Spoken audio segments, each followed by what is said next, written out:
It's Another Side of Midnight with Lionel.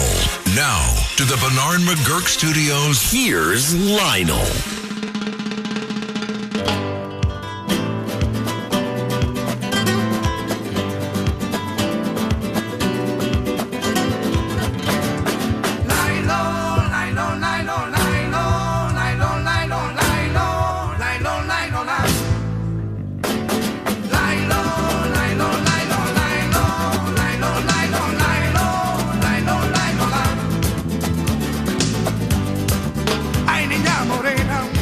Alrighty, Lionel with you, and this is Another Side of Midnight. Not the other, but another, or some other. Our number is 800-848-9222. Let me just, right off the bat, tell you that what I find the most fascinating is your reaction, your thoughts, and your comments. There is no person, no author, no guest, no authority, no one I could ever think of having I could talk to who is more interesting than you. I'm not saying that to be gratuitous. I mean it. I absolutely mean it 100% because, in my humble opinion, IMHO, as the kids say, the thing, the aspect, the part, the glorious part of what we call proverbially, talk radio is the listener, but specifically the caller point of view. And the caller and the listener are not necessarily the same, but kind of, sort of the same. And I can't say that enough. I can't say it enough. You are it. Now, one of the aspects of this thing that we do as a human being is to be amazed, to be awestruck. A lot of times, kids today will use the term awesome. Everything's awesome. And yet, I don't think they understand what awesome really connotes. What does it really mean? Awesome means the idea that you are in awe, where your jaw drops in awe, where you are unable to even focus. You are just so mesmerized, so taken by it. That's the part which is the most important aspect. This idea where you see God or you see something involving the universe, something where you are just, wow. You don't know how to process it. It's just one of those things where you just, and no other animal, as far as we know, no other animal can feel this. No other animal can understand their position in the world vis-a-vis the rest of the world. No, nobody can. It's well, as far as we know. Now, one of the things that we do too, and I'm not going to ever tell you what to do. I'm not going to say you can or can't say something or believe something, which is just absurd. But many times we say something in a very specific kind of an apodictic kind of way. We say things in a way that is almost, again, for lack of a better word, it's just, well, it is because it is. I believe in this because this is the truth. I believe in this because a particular book of so-and-so says it's true. That's ipsy dixit. That's true because I say it's true. Or you consider yourself, it is so axiomatic, so obvious that it would be just a complete waste of time to even suggest that I have to prove anything. No, you have to prove anything. Well, one of the things which I love for people to always talk about is the word a miracle. It's a miracle. It's miraculous. It's the thing which I find to be, again, one of those terms that we use. And people will say axiomatically, again, apodictically perhaps, as a matter of fact, yes. What is a miracle? Now, as you probably have figured out, one of the things which I think is interesting, and I hope that people grasp this, and that is that the idea is that we must apply some form of critical thinking before we say what it is and isn't, but also that implies to define it. The question of what is a miracle has haunted philosophers and theologians and scientists and I hate to use this term ordinary people, of which I am one, but ordinary people since the beginning of human consciousness. Is a miracle merely an event whose, how would you say that, whose cause we have yet to understand? Well, that would be a lot of things. Is it extraordinary luck? Is it an astonishing coincidence? Or an improbable, and here's what you want, an improbable alignment of circumstances? Or is it something altogether different? Something that, how do I say this? Something that speaks of a reality beyond matter itself. That's what I want to know. You know, we casually use this word all the time. A survivor who walks away from a catastrophe, if a child recovers from an illness that medicine can't explain, a chance meeting, changing the course of history. You know, we shrug and call it a miracle. But have we actually defined the term? And we love a part of this. We love to always attribute some type of connection to it. And this is the part which I find fascinating. Whenever something happens, we always talk about fate. Something was meant to be. It's kind of sort of in that same avenue, that same direction. We always say, well, you know, it was meant to be. You know, the fates was a Clotho, Lachesis, and Atropos, the three fates.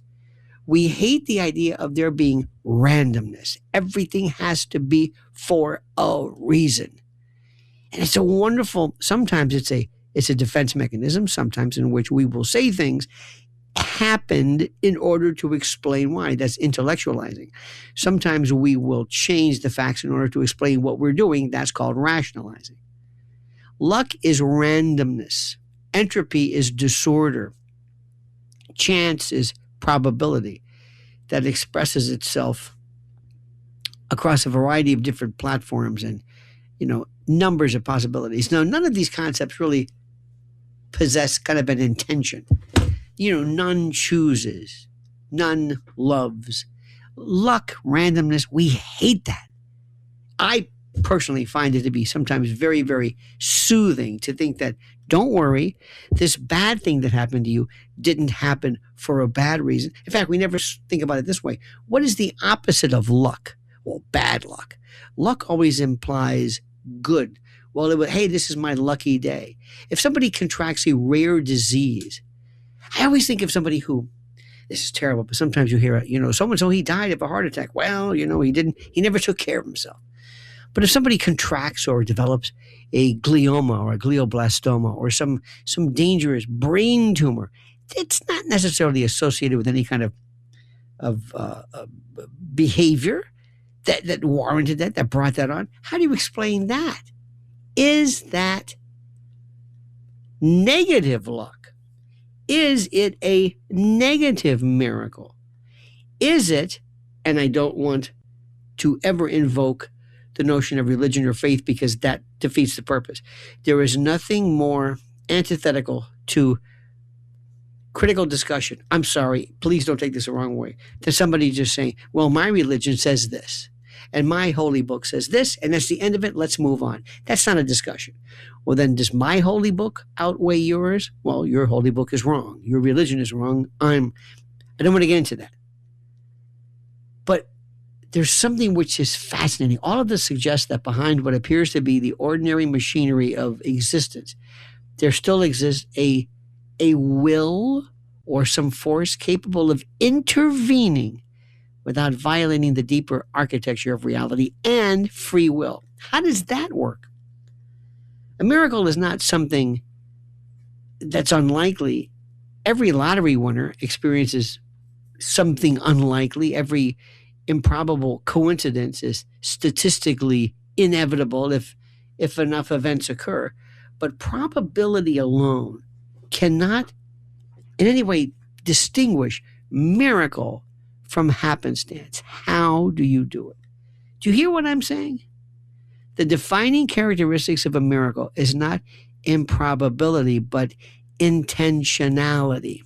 It's got to be intentional. It is directed towards you, because of you, for a good reason. It's, in a sense, God or something intervening.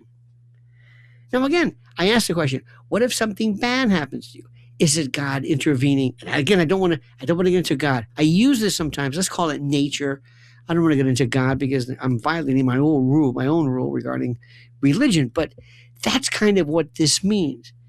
When something intervenes, when a person, as we speak today, there is an event which I'm fascinated by, which I understand nothing about. I mean, I understand what it is.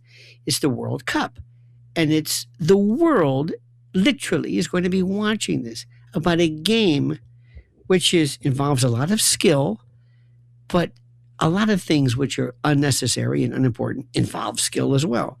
And people are going to be praying today. The Miracle on Ice, 1980, where they're praying for God. Again, I'm sorry to say that nature, the something extraordinary to intervene. Maybe not so much as a miracle, meaning there's a certain degree of impossibility to it, but an intervention to explain our life. Think about that for a moment. By the way, as I speak about that, please do a little research. I hope that when I speak with you, I inspire your independent study. I cannot tell you how many people I've talked to where I've said, well, have you looked that up? Nope. And whatever you want to say about AI or AGI, not yet, but ChatGPT or any of these wonderful programs, your ability to use the internet today for rudimentary, just for instructional research is beyond anything I could ever imagine.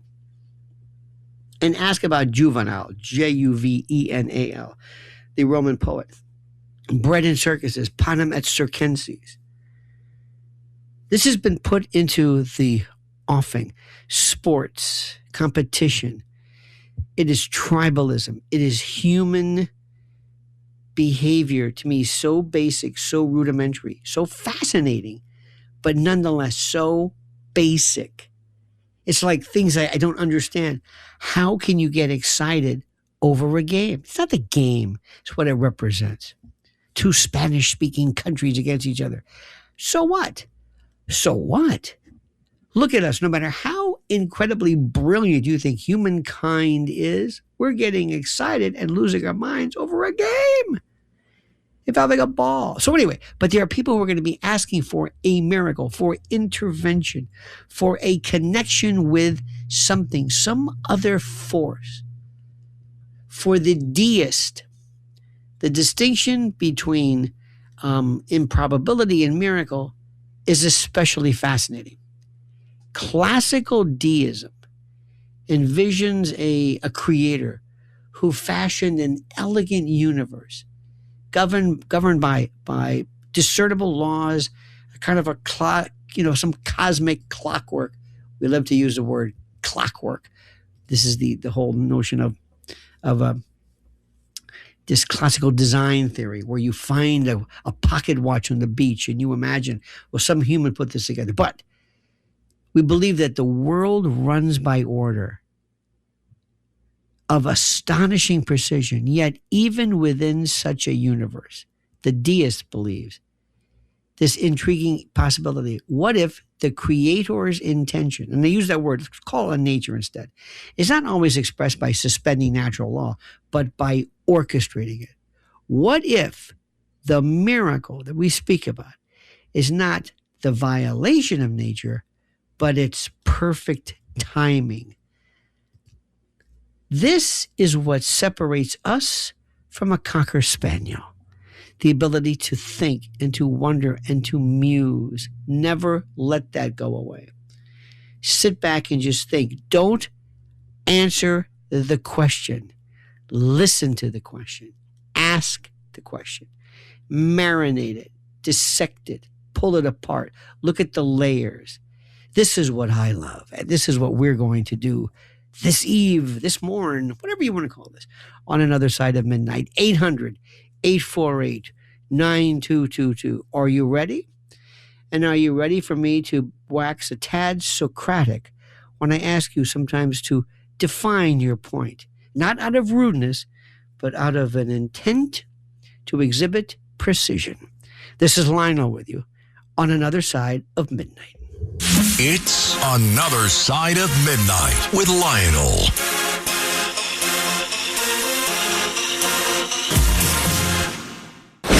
The Other Side of Midnight with Lionel. Entertaining and informative. On the Red Apple Podcast Network.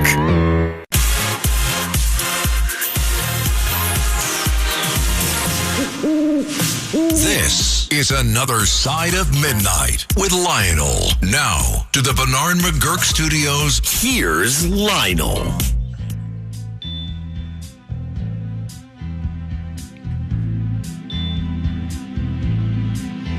Yes, my friend.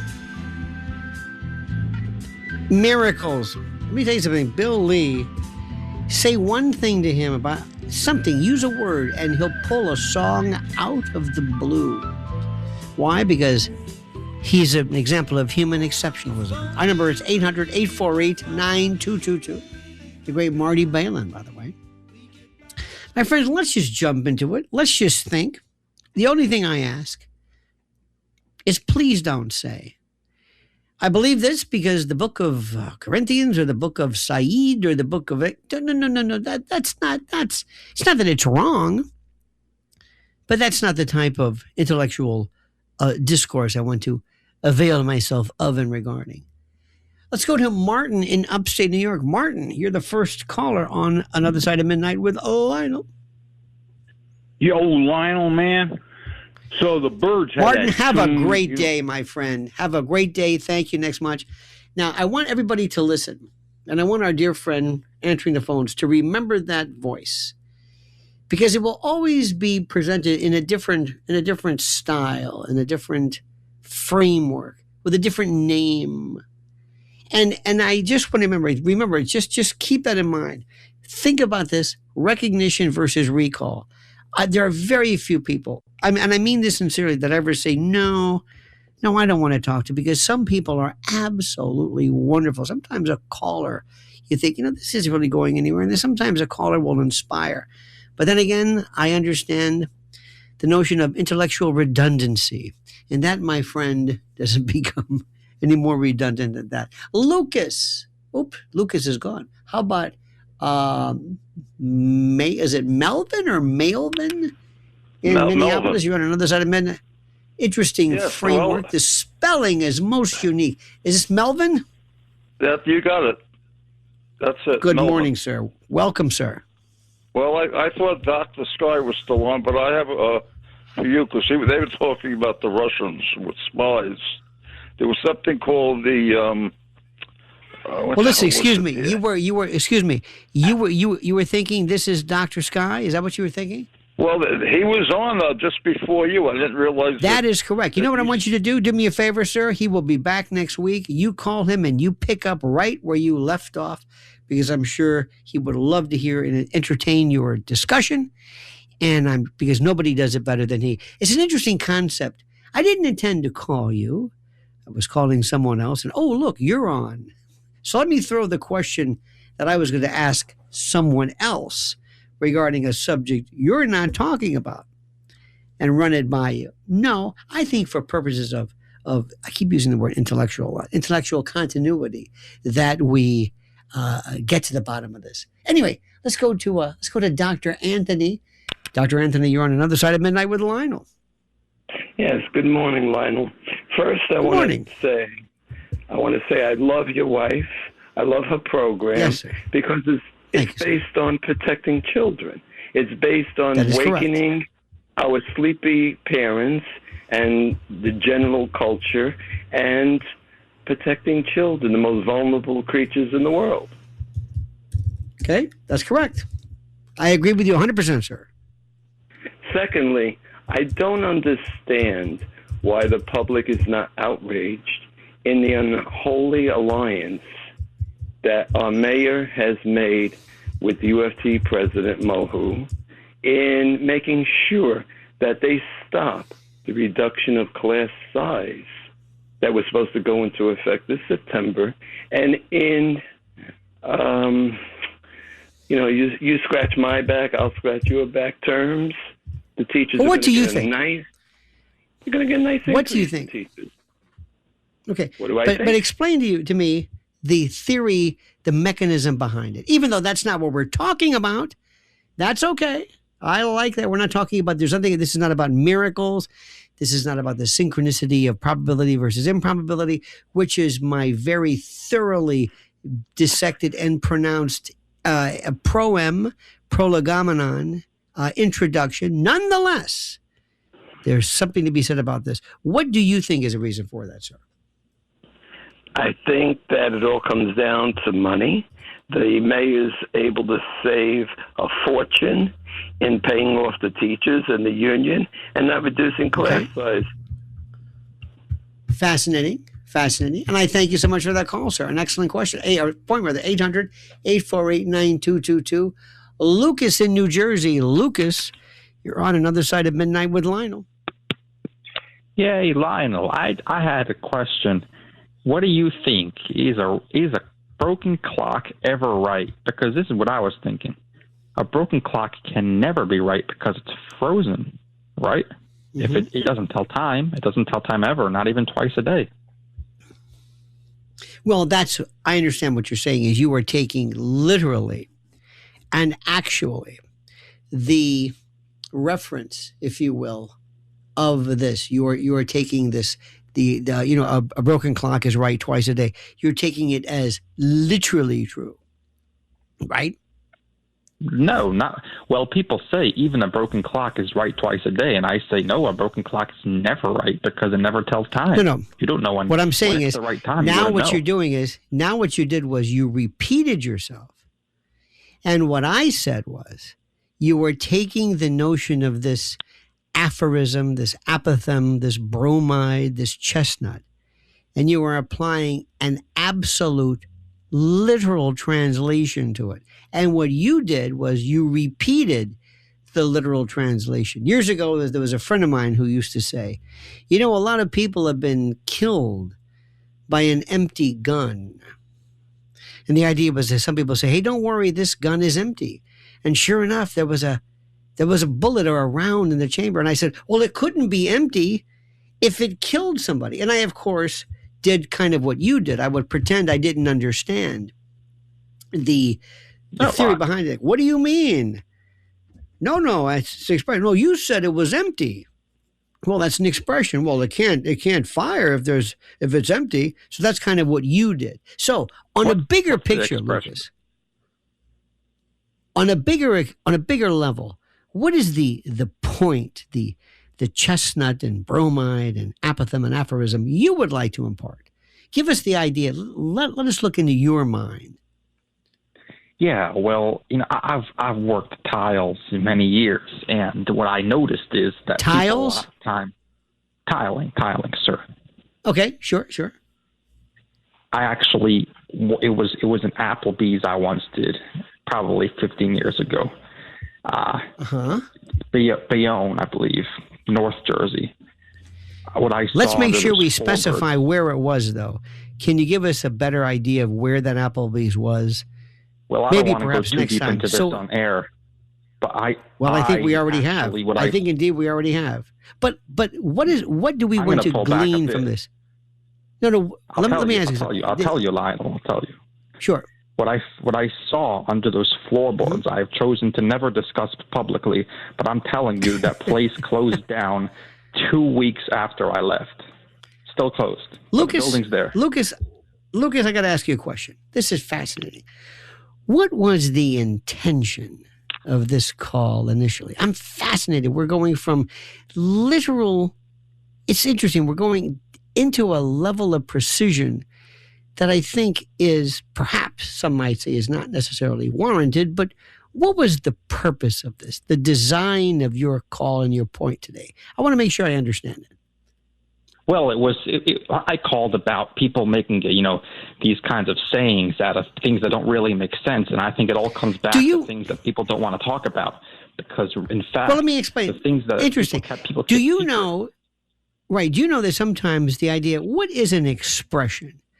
Don't cry over spilt milk, a stitch in time. You know, one of the tests, believe it or not, of somebody who is psychotic or schizophrenic is the ability to abstract. And when somebody, sometimes a psychiatrist will ask somebody who has been brought in, let's say, what do you mean when you say such and such? What do you mean when somebody says, top of mind, cat got your tongue? And people who are psychotic are not able to abstract. They'll say a cat. I'm not talking about a cat. So it's interesting how phrases sometimes, through analogy and metaphor, explain a bigger process. So was that the intention? I'm just curious, was just to explain how phrases are not true, or something bigger that I'm apparently missing here? Well, some phrases are more true than others, and I'm no psycho, Lionel, but I'm telling you that this phrase in particular, this phrase about the clock, it's Lucas, not true. I thank you so much, my friend. I appreciate this. This is perhaps either one of the greatest bits ever, or we've hit pay dirt with that. And I don't mean to laugh. I find it interesting. I'm going to say something, and I know this sounds heady.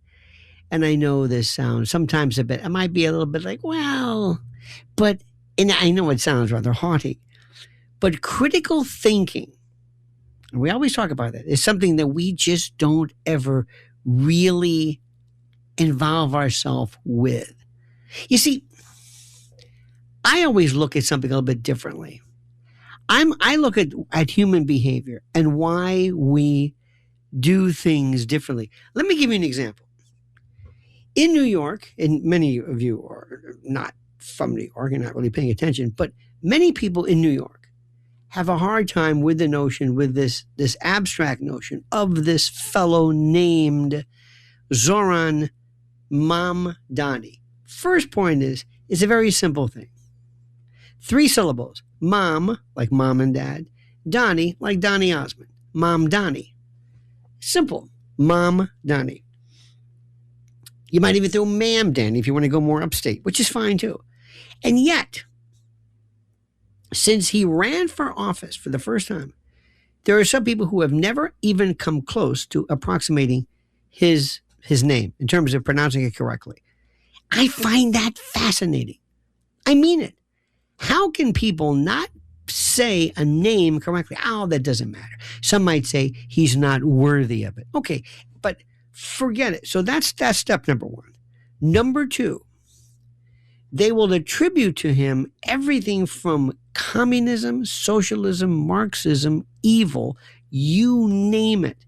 Yet, there are other factions and contingents of our great country who embrace him, love him. And if you look at the front page of, that's front page, but the cover of Drudge. By the way, Drudge is a very interesting aggregation of stories. He has become the second coming. He is a political force to be reckoned with. He has been a trend that some people cannot figure out. Cannot in any way, how do I say this?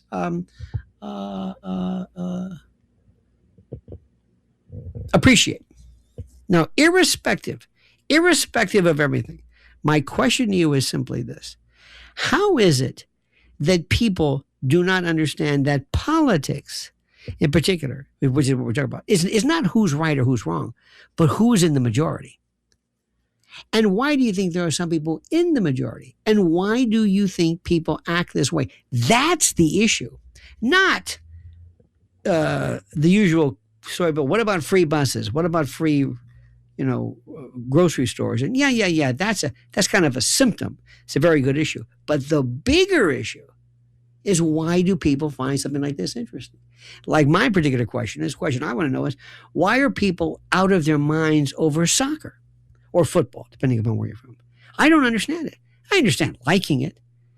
I understand it, but I don't understand why you're going to, everybody's telling me, do not hit Route 3, do not go near Jersey, do not go near, I have some plans today, some pretty lofty ideals of maybe making my way towards my favorite Costco in Jersey. Not even close. Why?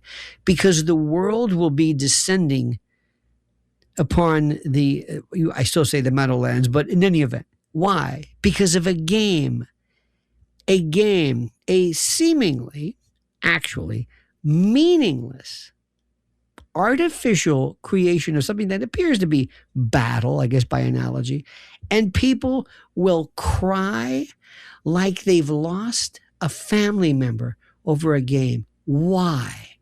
It is beyond fascinating. Also on my list, I don't understand, tattooing and golf. Carl in New Jersey. Let's give it a shot. Carl, you're on Another Side of Midnight with Lionel. Hello, Lionel. Calling to find out how you would define superstition and causal relationship. How do you separate the two? Sometimes yeah. No, please, sir. Go ahead. No, I'm curious as to what you think. How do you define the two? Well, my definition goes along with whatever Merriam-Webster talks about in terms of its definitions. And if we do that, though, we're getting into linguistics and the idea of how our culture defines things as opposed to maybe other cultures. But no. That's exactly right. No. Wait. Stop. That is precisely. Bingo, you've hit the nail on the head. Congratulations. You said right now we've got to be careful because that's kind of where we are. No, that's it. Exactly. What is superstition? What is superstition versus mythology versus faith? How do you, if you look at it, this is it. This is again the gravamen. This is the essence of this. Superstition is the belief, at least this is what we're told, that certain actions or objects or events or behaviors possess kind of a mysterious power to influence outcomes without evidence. For example, if I carry 2 dimes in my pocket, we have a superstition in theater not to whistle. There's a reason behind that. It's usually personal, cultural. It focuses on luck and omens and curses and rituals and, cause and effect. Avoiding black cats and knocking on wood, Friday the 13th. Now, mythology, this is traditional stories that explains, among other things, the origins of the world and humanity and stars and natural phenomenon. And myths are narratives and all of that. So, again, Greek, Norse, Egyptian, Native American, that's considered mythology. So is there something inherently human about us that comes up with this? Why do we have superstitions, mythology, dare I say faith? Why do we have so many people who believe so fundamentally differently as to the creation of the universe and the creator? Some don't even believe in a creator. That's a lot I'm throwing at you, but what do you think? Well, different approaches are taken in terms of natural phenomena occurring around us. And I guess we try to explain the natural phenomenon by different means. Yes. And we can't locate the cause of it in our minds anyway. Then we attribute it to something beyond a causal relationship. It's caused by maybe some kind of divine sort of activity that takes place. And if we believe in it's divine, then of course we believe in that natural phenomenon itself is caused by the divine, because divine made nature as far as we're concerned. So it gets off into a whole different area of, I guess, thinking about the religious world, which is different than the material world. There's a separation between the two. Precisely. In the minds of many people, and I suppose in our minds as well, to a certain extent. Precisely. What do you think is, again, if I could think of a word, what is the cause of this? Is there something inherently... there was a thing years ago, they talked about the Higgs boson, they call it the God particle, and there's also the God gene. And do you think there's something inherent in us that always looks for the origin of something whenever there's, and I don't mean in terms of the natural phenomenon, but I mean something bigger, something more, fate, this was meant to be. What is it about us? Well, I think it spills over into the idea that many of us, if not most of us, believe in a continuation of our existence after corporeal death. And as a result, we come up with attachments to it in terms of there being a place to exist afterwards of some sort, and in some fashion or other. Some call it heaven, and others just call it a continuation of our consciousness.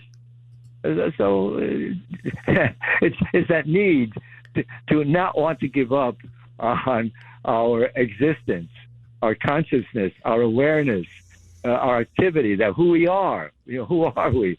So I think it's that idea. We want to lose that. I mean, we want to continue. I don't want to just come to a stop like under anesthesia, But there's also something else, I think, which is even not more interesting, but maybe perhaps equally as such.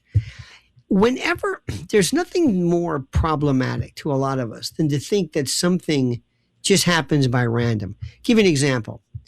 I had, what is it? This is like Pascal's wager, I guess, that says that it is better to believe in God, because what if you're wrong? And I thought to myself, well, that's one of the strangest things. And people say, oh, that's a good point. Somebody said one time, and I talked to a friend of mine, and we were talking, and in fact, years ago, it was the death of a family. One of my relatives says, do you believe, in essence, in the hereafter, in a heaven, in something post, as you say, corporeal, something post material? And I said, no.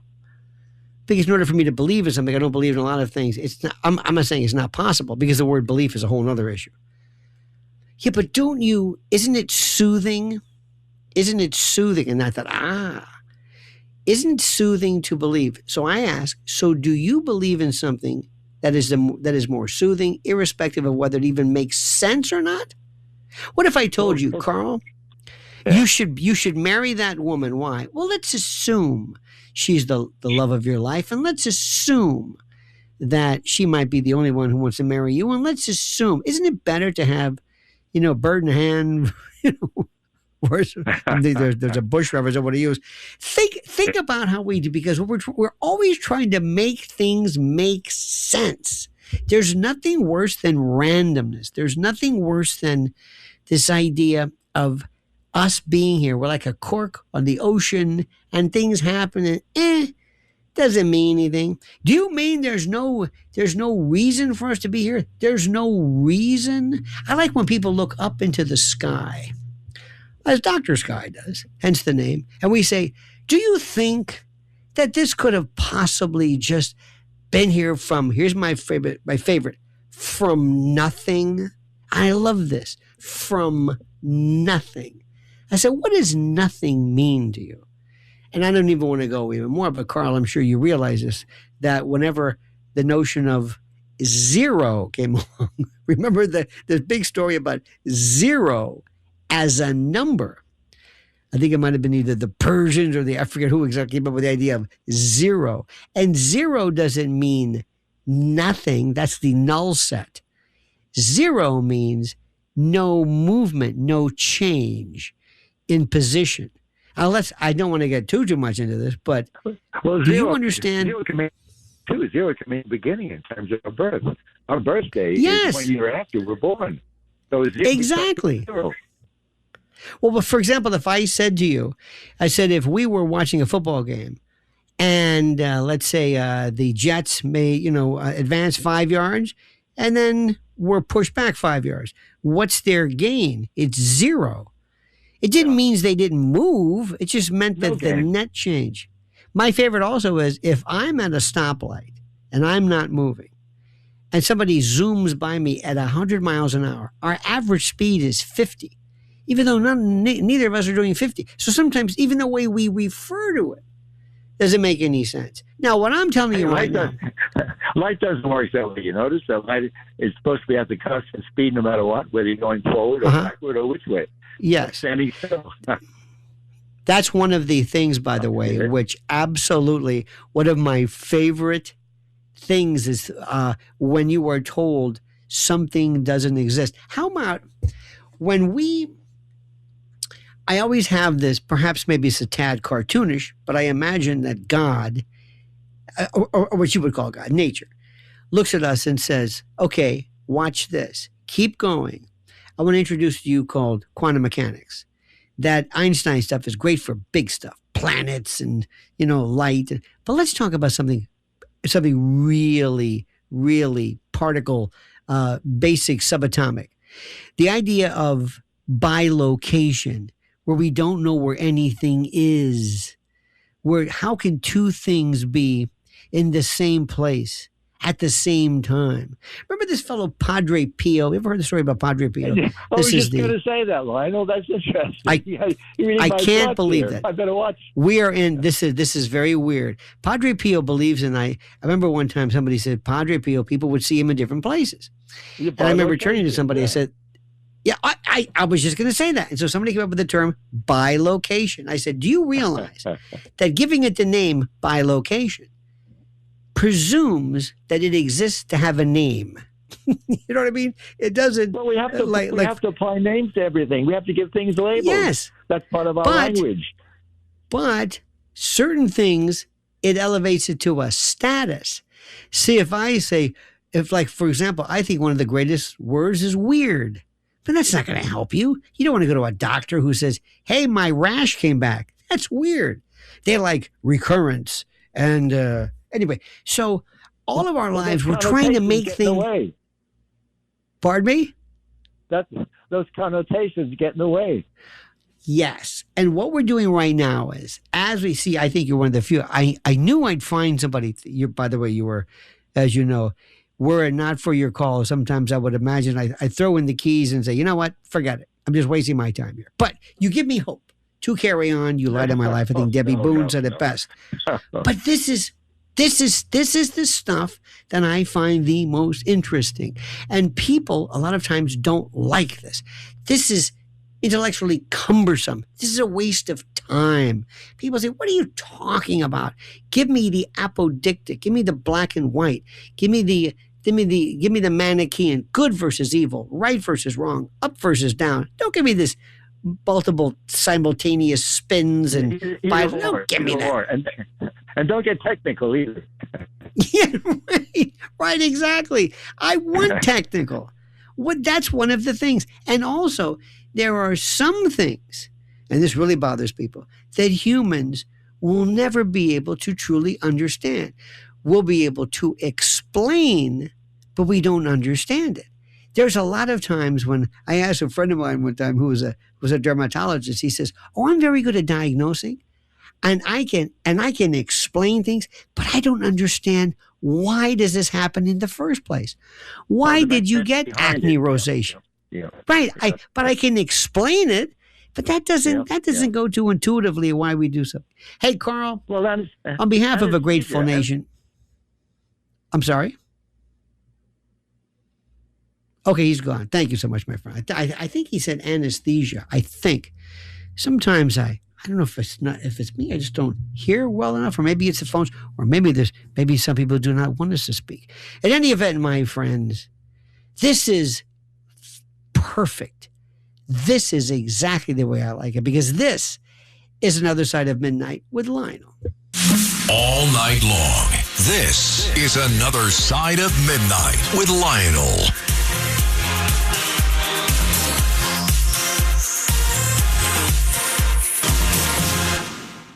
The Other Side of Midnight with Lionel. Entertaining and informative. On the Red Apple Podcast Network.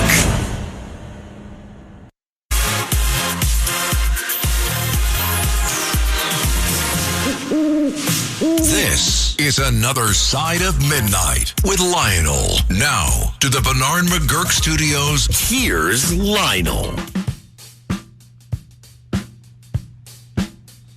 Unbelievable. Very superstitious. My friends, I loved,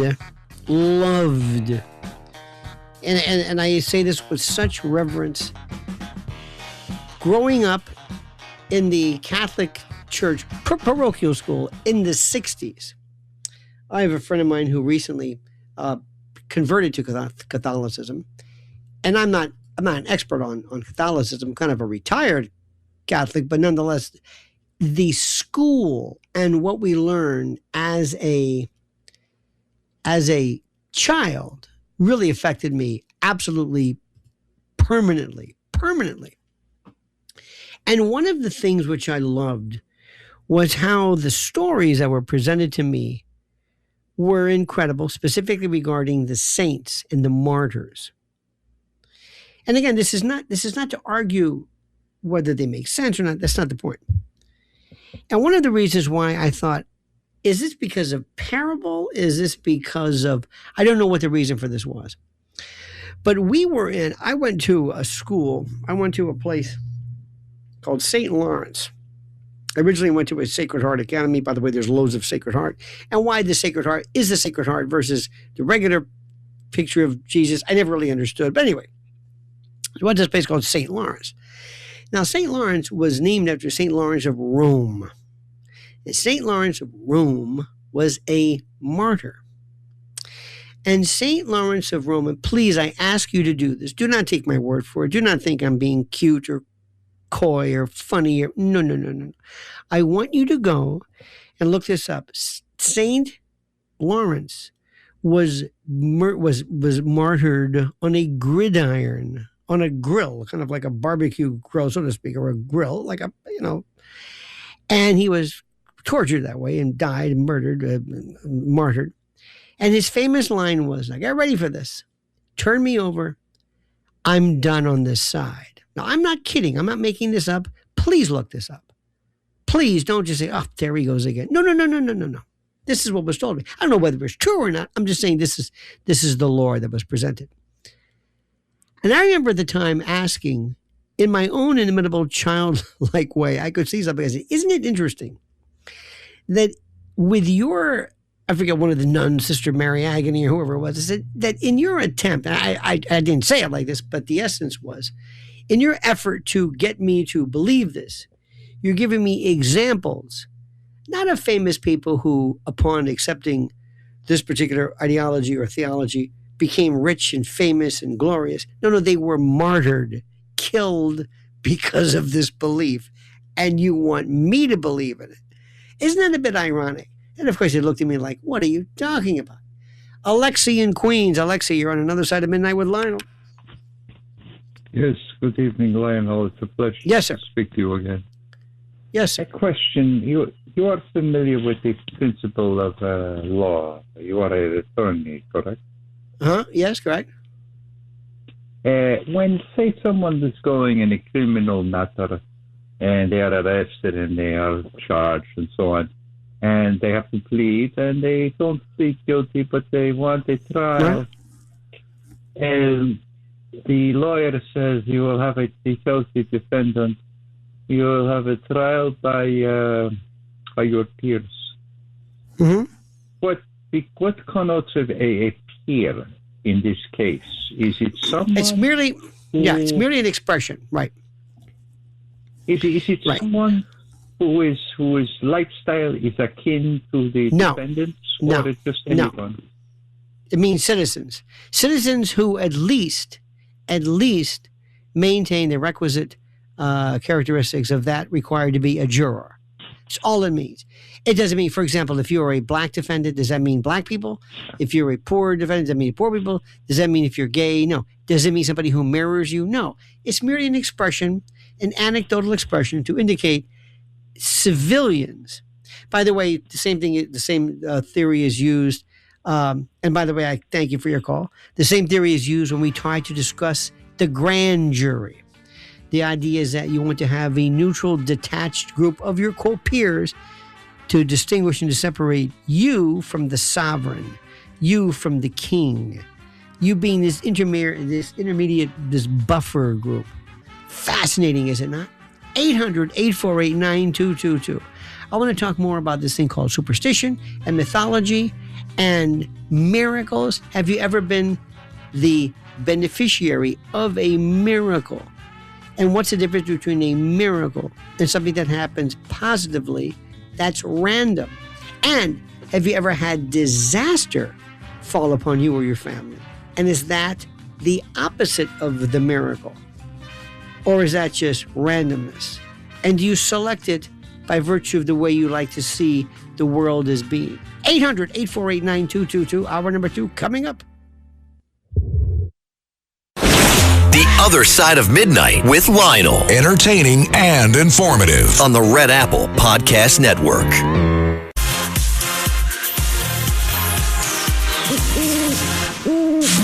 It's Another Side of Midnight with Lionel. Now, to the Bernard McGurk Studios, here's Lionel.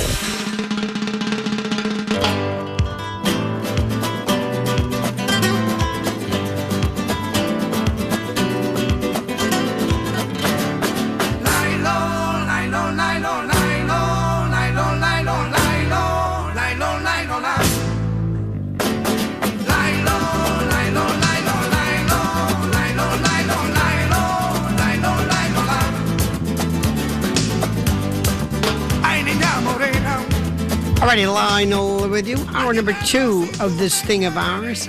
800-848-9222. 800-848-9222. This is Another Side of Midnight.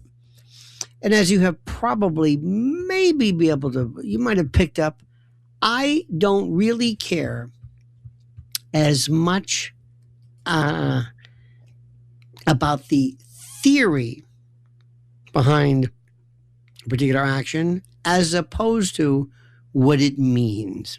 I know that's a bit of a problem. Because what I'm telling you right now is 100% so antithetical, so absolutely antithetical to the way things work. People don't like this. Why do you have to always complicate matters? Why? You know, one of the things which I found so interesting about law school and legal training and all this is always to change the discussions. Give you an example. We have this crime people talk about called burglary. And burglary, to most people, they think it's breaking into a house, or like breaking in and stealing something. And that's it. And they will also confuse it with robbery. They'll say that something is, you robbed a house, you robbed something, you robbed. Burglary means the entering or the remaining in a home, structure, dwelling, conveyance, whatever, with the intent of committing an offense therein. Let me break that down. That's not what people think it is, but that's what it is. Burglary says, yeah, you went into that place. But the reason why you went into that place is you intended to do something bad. Now, didn't you? It's not that you went in there. It's not that you stole something. We don't even care whether you actually stole something. You can go in there intending to steal something, but not actually doing it. You don't have to take anything. What if you wanted to enter a place in order to kill somebody? Think about that. What if your idea was not to go in and steal something, but to kill somebody? That's burglary. You see? See how this thing works? So somebody thought, we don't even like it. It's almost like we don't like what you were thinking. And I thought that was interesting. Now, at common law, where we derived our laws, it used to be breaking and entering. You had to break something. You had to break a lock, break a window, do something to forcibly enter. And it had to be at night. You broke and entered at night. And you wanted to commit a felony, not just an offense. And then over time, things kind of sort of changed. So in a law school class, you can raise your hand. You can say, well, what happens if you, at common law, did this during the day? Well, doesn't count. What is it? Oh, maybe it's just trespass. Oh, I see. Well, who determines what's night? How dark is it? Sunset? Now, what I'm telling you, some people would say, this is the most ridiculous, persnickety nonsense I've ever heard. Oh, no, it's not. Oh, no. This is asking questions. Asking questions. Certain questions are important. Some are accepted. Some are not. Some are allowed. What's the difference between religion and superstition or mythology? And they can say, whoa, wait. That's wrong. Don't say that. What do you mean? Don't say that religion is superstition. Well, what about somebody else's religion? Well, that's a different story. Oh, you mean your religion?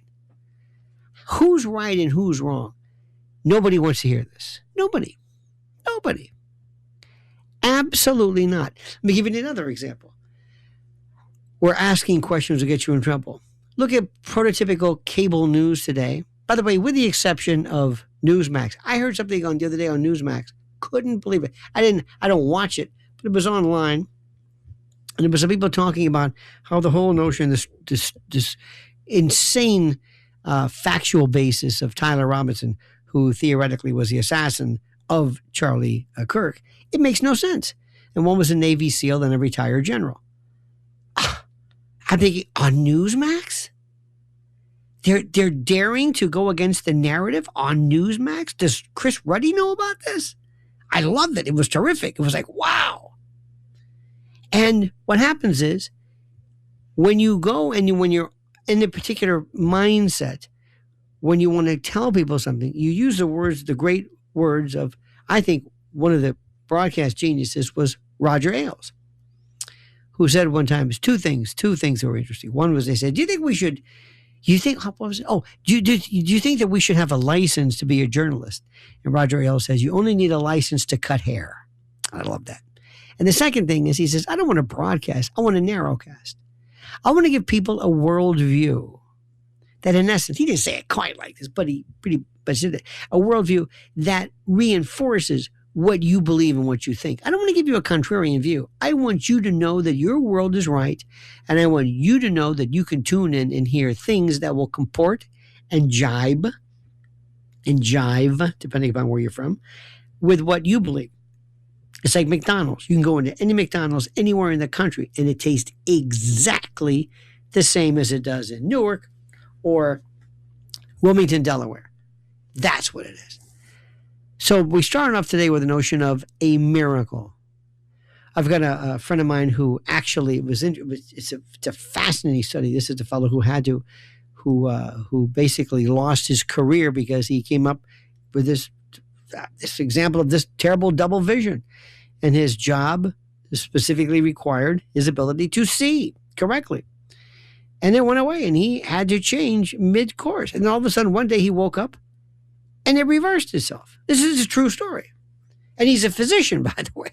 And he says, it's a miracle. And I said, wait a minute. Do you mean it was intended by God? Now, again, I don't want this to be religion, but I'm saying, is that what you mean by a miracle? Or does it mean something that's very, very positive? Something that you're glad occurred? He goes, well, I'm not really sure. I said, but think about this. Did God have a second thought? Because I love this. I use the word God and nature interchangeably. So did nature have a second thought? A second thought, maybe he shouldn't be blind. And when you ask questions, people will say, stop ruining my excitement with all of these questions. Well, that's what we do on Another Side of Midnight. 800-848-9222. Donna in South Dakota. You're on Another Side of Midnight with Lionel. Hello, Lionel. I'm so thrilled Donna. to talk to you. Thank you. So I have two questions and a comment, and it's all about the Charlie Kirk thing. The two are about the trial, so I could do whatever you want. You want one at a time, or whatever makes you happy. Okay. So the prosecution, after the witnesses representative had just pressed on showing that video separately, secretly, just to the courtroom, then the prosecution attorneys pressed for that to be pushed. Why did the defense not call them out and say, who are you representing? Because you're pushing for her, for the witness protection or witness representative. Well, I can never necessarily come up with strategy, but I will tell you one of the things that is interesting. The whole thing that we saw regarding this case, and I watched it assiduously, as you probably can tell, this was a preliminary hearing. And all we wanted to do was just determine whether there was enough evidence based upon the standard of probable cause to just proceed forward. That's all it is. It's all it meant. It's no big deal. And as far as strategy goes, who knows? I have no idea. But if ever you really want to see something, and let me explain to you, which I think is the most interesting of all of this, not just this, but others as well. And let me dovetail into another subject. In September, it will be the 25th anniversary of 9/11. The 25th anniversary, 25 years of an event which to me was like yesterday. An event which absolutely changed my life. It red-pilled me. I can't believe that what I saw and how people saw obvious physical events happen, and in their own mind they were told, no, you did not see this. Okay, it was something else. You don't want to be a, quote, conspiracy theorist. You don't? Oh, no. Okay, we are so afraid of that. Go ahead, please. Building 7 and a pristine passport. Oh, listen, that's just one of many, many things. But what happened was we had this word that kills skepticism. And it's called, you are a conspiracy theorist. And in fact, it's used all the time. And conspiracy theory has become another way of saying something crazy, something baseless, something that doesn't have anything to do with reality. When in fact, it was very interesting. A conspiracy merely means, as you know, a confederation, an agreement between two or more people to bring about something which is negative, something which is criminal, something which is contrary. And the word conspirare means to breathe together. And what it does is it merely talks about the organization of people meeting and arranging something together. And it reminds me almost like going back to my Catholic school upbringing, which said, even if you think something, you don't really have to necessarily go through with it. We don't even like the fact that you're thinking about this, which is what we're seeing right now. So all of this goes to show you how we have selective applications of truth in our country. And by the way, what you just suggested, you will never hear on conventional cable news, except for what I'm hearing on this Newsmax section. I couldn't believe what I was hearing. Isn't that fascinating? We don't want the truth. We have this idea. And by the way, if you think the Lee Harvey Oswald story is crazy, this Tyler Robinson story is ridiculous. And here's the best part. The people who come forward who say to have such strong opinions know nothing about the case. Per usual, the people who have as much to say. Mockingbird Press. Press. Yeah. Oh, you're a woman after my own heart. The Mockingbird Media, Operation Mockingbird. This was Phil Graham, in particular, from the Washington Post. And this is the idea where the CIA basically had operatives working in the newsrooms, defining and directing and creating new, I guess, avenues of news. And it's incredible. And it's still going on. And nobody seems to want to know this. By the way, you seem to be I'm sorry, go ahead, please. But it's worse now because it's been captured by Netanyahu. And a foreign entity. Let's not go there. I'll just say foreign entity has captured our media. I'm glad you're saying that. There are many, many people who are thinking this. While we talk about this, keep in mind something very, very important. And by the way, I thank you so much for your call. Please call me again. Over the weekend, J.D. Vance said, and this really, really, he's starting to break away from the accepted narrative regarding certain, dare I say, Middle East perspectives. And what you always have to do is to understand, when do the throngs and the hordes and the murmurations change, to use Gustave Le Bon's theory. Remember when Vietnam all of a sudden became negative? There was a time, support our troops, America, love it or leave it. That's the way it is. Don't be un-American. These are our troops, our boys fighting for your freedom. Then one day, don't know when it was, might have been a Tuesday, who knows? Somebody rang the bell and said, remember the way we used to think? Yeah, we don't think that way anymore. Who determines the change? When does it change? And why don't we accept and encourage people from thinking new thoughts, even regarding subjects that are a bit problematic? 800-848-9222. More coming up on Another Side of Midnight with Lionel. It's The Other Side of Midnight with Lionel. Entertaining and informative On the Red Apple Podcast Network.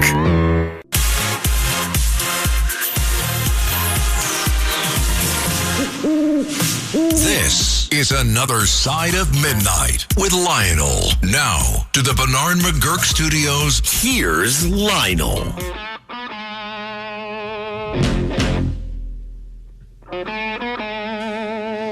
Oh, yes. This sounds, as a great Aretha Franklin would say, greasy.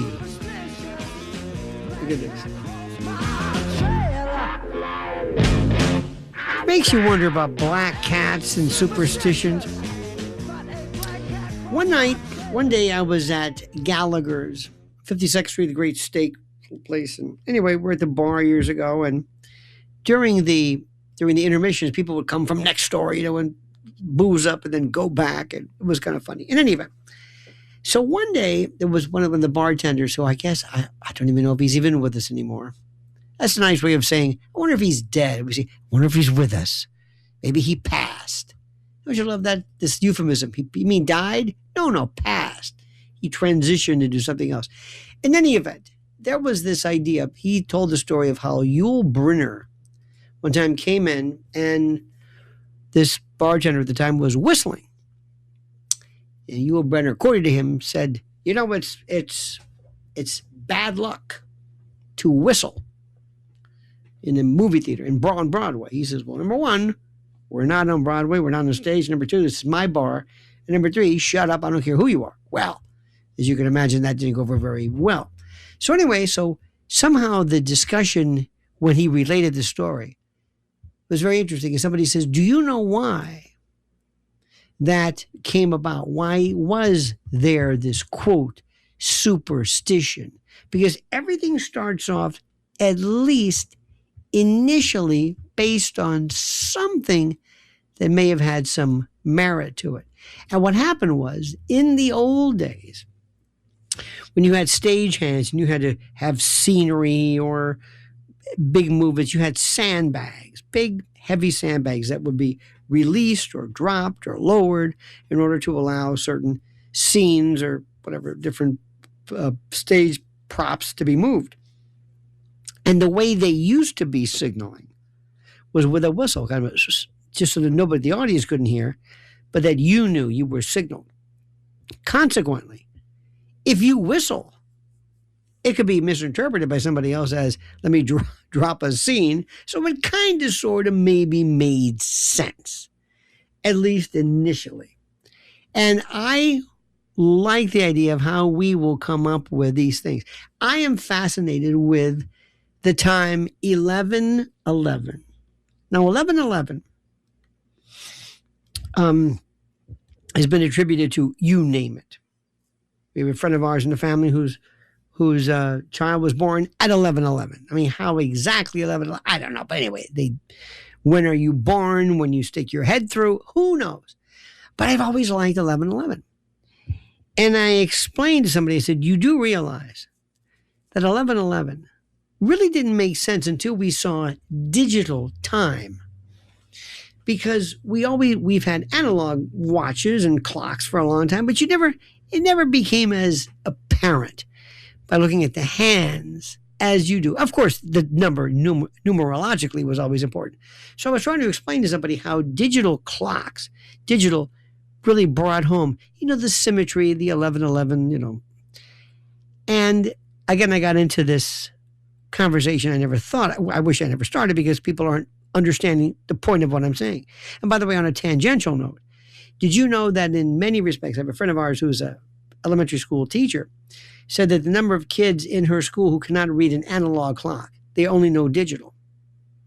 And how I cannot understand things the same. If I'm doing something, if you're reading something, let's say you have in radio, it's called a hard break or a hard out. And that means, especially if there's a kind of a network, something you have to go to exactly at 11, 13. I mean, it's really specific. And you've got to be out. You normally in the studio have a couple of things. You have an analog clock with a sweep hand, or you have the digital. And for me, at least, my understanding of how time transitions sometimes is better seen through an analog, sometimes through digital, depending upon what I want to see. If I'm in a hurry and I'm running late, don't give me a digital clock. Don't tell me 10:23. I got to be there at 10:30. I've only got 7 minutes. No. Show me the hands. I say, oh, look, I've got some time. Because that's the way I manifest.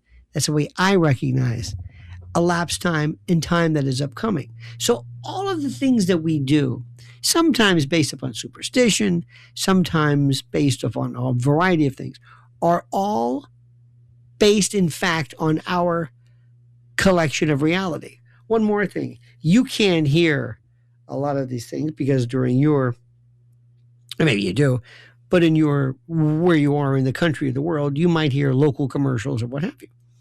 Well, we hear a lot of these, sometimes they're PSAs or they're, I don't want to say they're filler, but there's just stuff that we just will play. And I love when they'll say, and now a moment of history, this moment in history. And I think, here we go. Because people think history is apodictic. It's black and white. It's not subject to debate. It's history is history. You know what I mean? It's history. Don't claim that there's any variation to it. Well, listen to what Lincoln said about, for example, slavery, and it will curl your hair. Listen to what people think about history, because don't forget what Tolstoy said. History would be a wonderful thing if only it were true. And why do I say this? Because whenever you inspect something, whether it's religion, superstition, love, faith, patriotism, history, medicine, miracles, luck, superstition, mythology, entropy, randomness,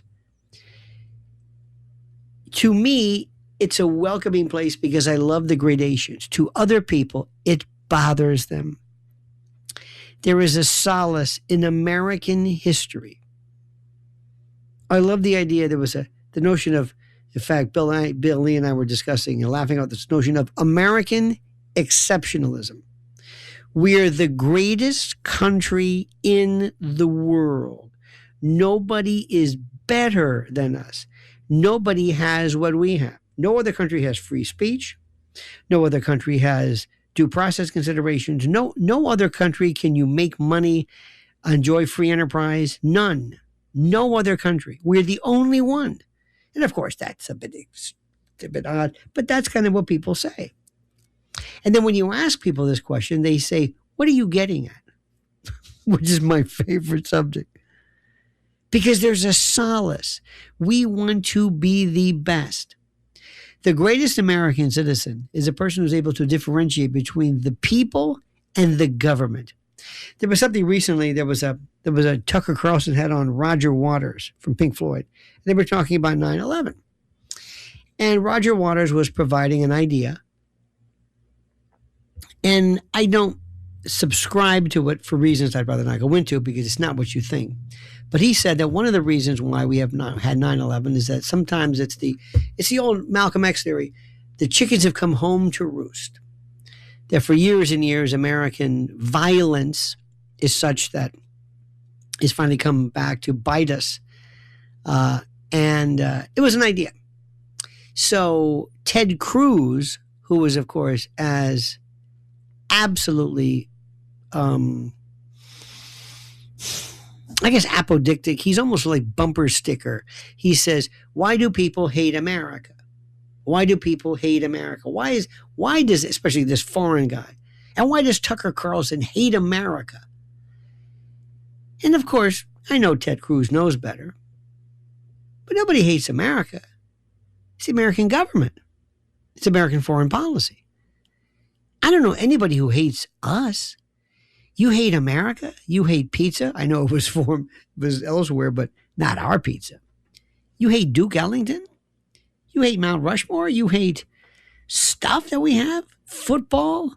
You hate our music? You hate country music and ragtime and what?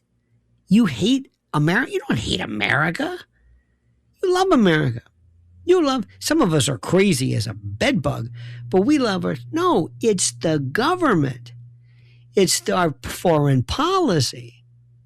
And you see, if you say it my way, if you are punctilious, if you focus on actual use of correct nomenclature, you miss the point exactly. You see, whenever you speak publicly, whenever you're trying to convey a feeling, you have to speak, how do I say this? You have to speak in grandiose terms. The only place where this is not heard, interestingly enough, is sports. We have a number of sports. I don't listen to sports radio, but we had, ESPN or Fan or whatever it was. And if you call up a radio station and you said, the Mets are the best. The Miracle Mets, 69. I remember Tom Seaver and Mike Piazza. And the Mets are great. And if somebody says, excuse me, the Mets, I'm just saying, the Mets stink. They suck. This is the worst. How dare you? You're unmet, like you're un-American. And a sports person would say, excuse me, have you read the numbers? Have you read our standings? Have you say, we're out of first place. And a sports fan is encouraged to know reality. In our world, speaking in these kind of vague hyperbolic terms about America and American exceptionalism and we're the greatest the city. Sometimes we're not so great. The government, we're fine. So just remember, we say we, don't include me in this. Talk about the government. That's all. Why? Because this requires a specific, how do I say this? A specific attention. Okay? All right. Let's go to Nate in the Bronx. Nate, you're on another side of midnight with Lionel. Well, with regard to hyperbole and the idea that, foreign policy is detached from reality, I couldn't agree more with regard to the idea of American exceptionalism. It's this neoconservative idea that the United States... Oh, no, it's not. Oh, no. This is not neoconservative. Oh, no. Ronald Reagan was a paleoconservative. He had nothing to do with Straussian neoconservatism. This has been around since Irving Berlin and... Oh, no. It's not neoconservatism at all. I respectfully disagree. Well, the neoconservatives have definitely exploited it. That's what I should say. Define neoconservatism. What is a neoconservative? A neoconservative, in the most basic sense, is someone who has a liberal view of social policy and a jingoistic view of foreign policy. But it's much more complicated than that. Oh, very much so. It goes into the Wolfowitz doctrine, the idea that post collapse of the Soviet Union, that no other power should arise to become a peer power to the United States. The United States should have global hegemony. Very, very good. By the way, a little bit more though. You're right about this. It's not just Leo Strauss, but others. But it's the idea that if we have this incredible this geopolitical, political thunder, this ability to exact war and the like, we don't have to necessarily wait to be attacked. The biggest problem they have with the Vietnam War was not that we stopped it, was that we didn't finish it. And you brought this unique, remember the Scoop Jackson liberals, remember the Podoritzes and those They're lapsed Trotskyites. It's a fascinating term, but you're very, very correct. People oftentimes, and I think you'll agree with me, they confuse neocons and neoconservatism with somebody who's a warmonger or somebody who's a war profiteer or somebody who's bellicose or somebody who's just a hawk. That's not neoconservatism at all. Zbigniew Brzezinski was not a neoconservative. He hated the Russians.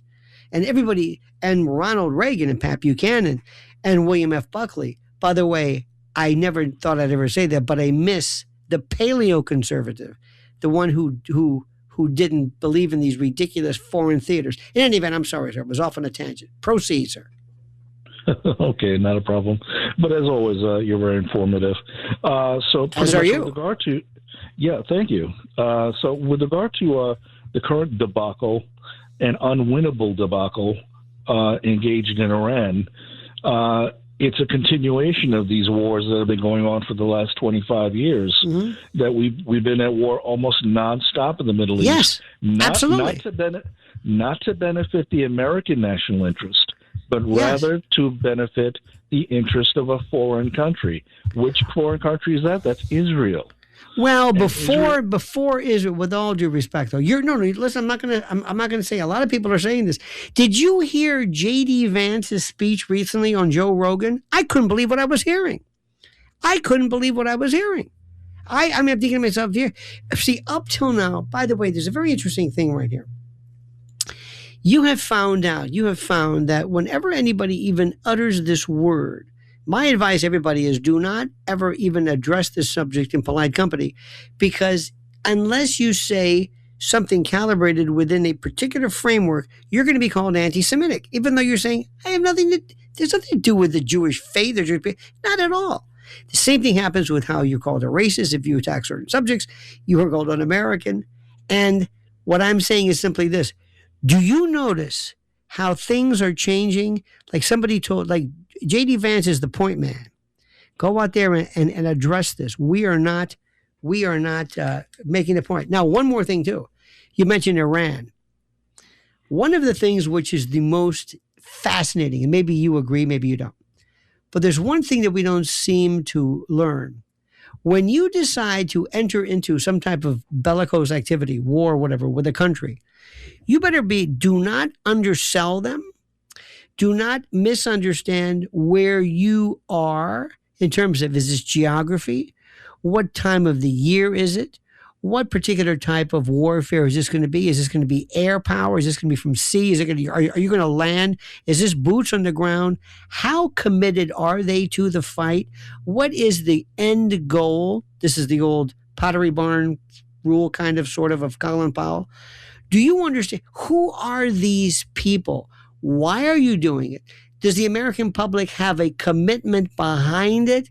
Is there an identifiable, articulable reason as to why you're doing this?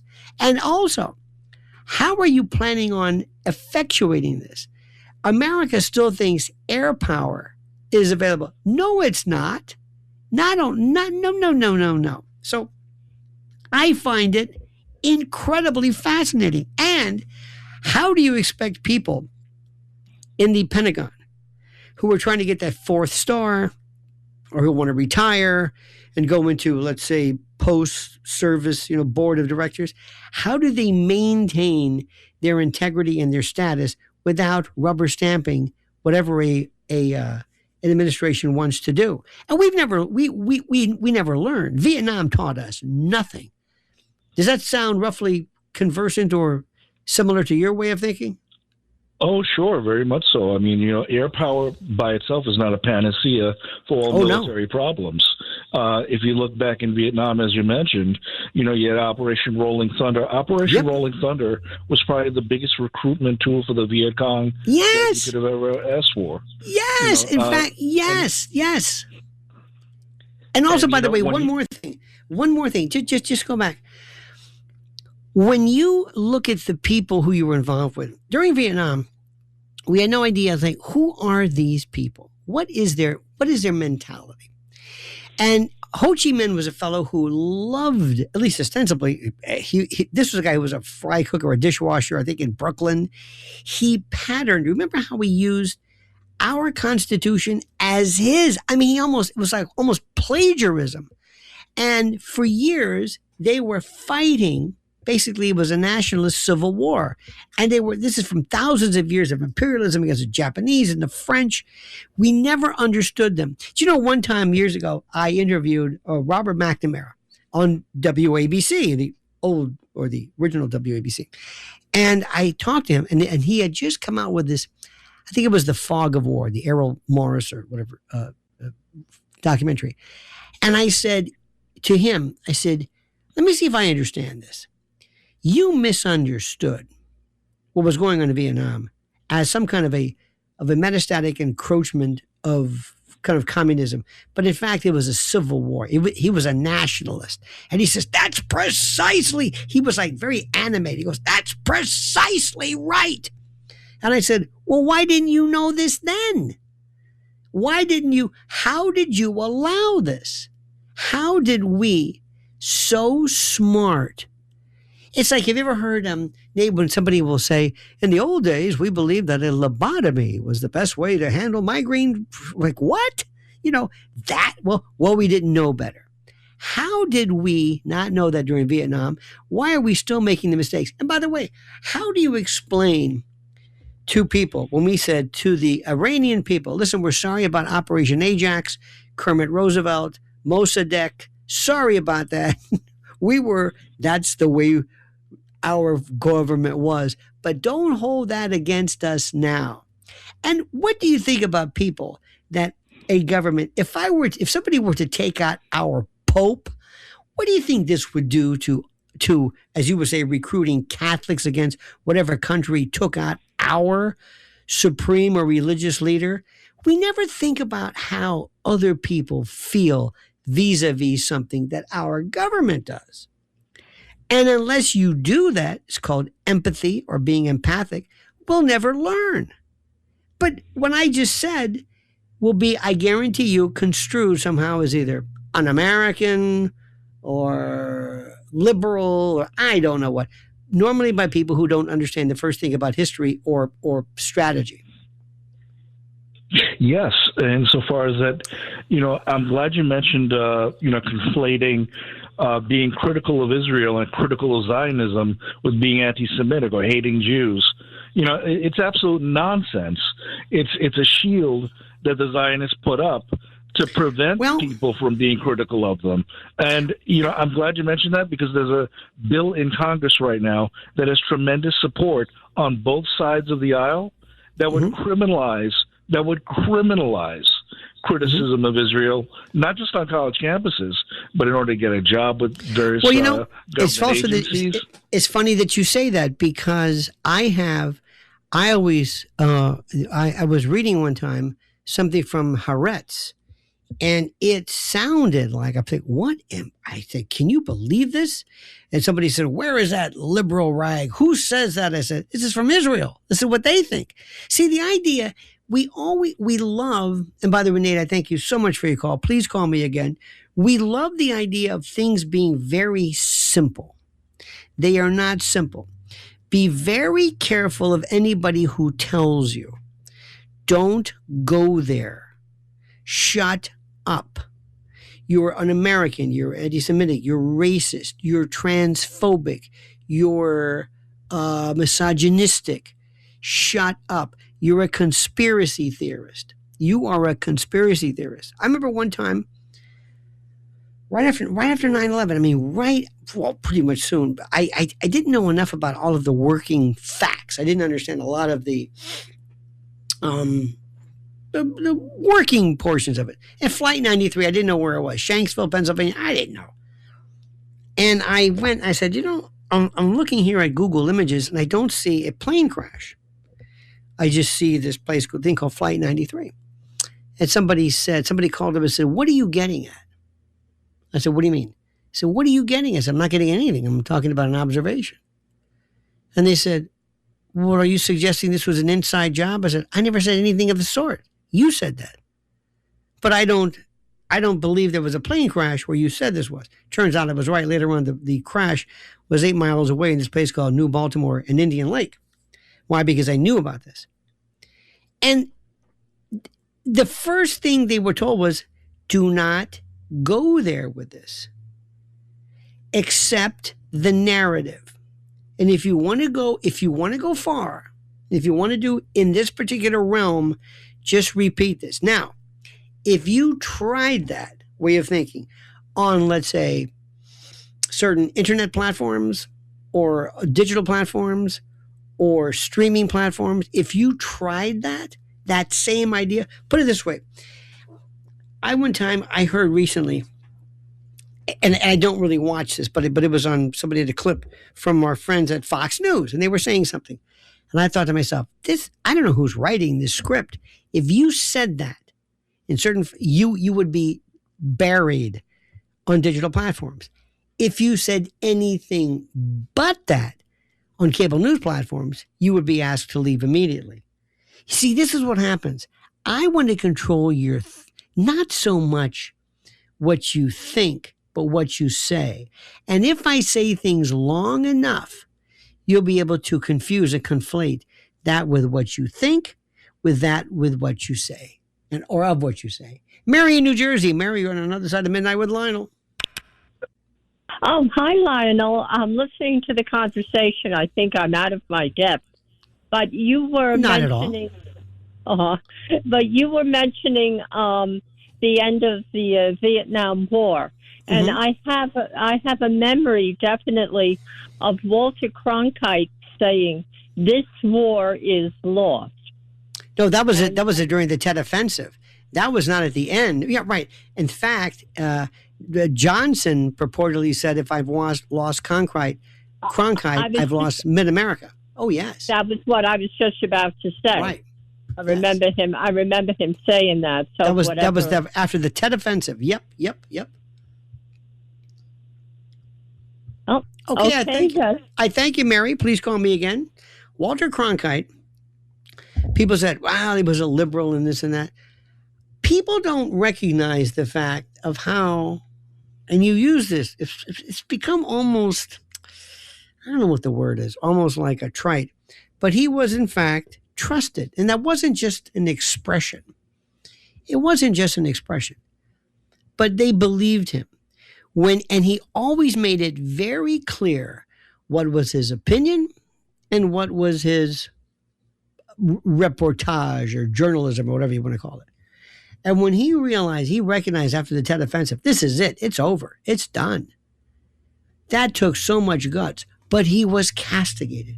He was called a liberal, a communist sympathizer. He was called, what do we say today? You're a Putin apologist. You're it's the same theory utilized by different people. And don't think for a moment, this is important, don't think for a moment that just because he was, now we call him respected, he was loathed. Don't forget also how FDR was loathed. Ask Smedley Butler, who said war is a racket, how there was a coup that was being organized. They despised FDR, despised him. One more thing, you know how people love Truman now? He was despised by certain factions. So remember, history would be a wonderful thing if only it were true. This is what Tolstoy said, and it's so true. And the only way we're going to get to this thing called the truth, as I mentioned last night, is to ask questions and never be afraid to opine. Never be afraid to ask a question, especially if it is politically incorrect or politically problematic or disconcerting. Because remember this, you only take flack when you're over the target. This is another side of midnight with Lionel. All night long, this is another side of midnight with Lionel.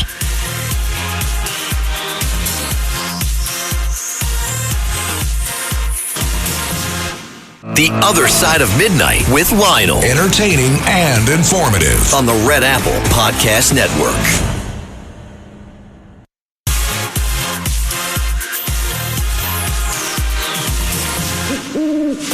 This is another side of midnight with Lionel. Now to the Bernard McGurk Studios. Here's Lionel.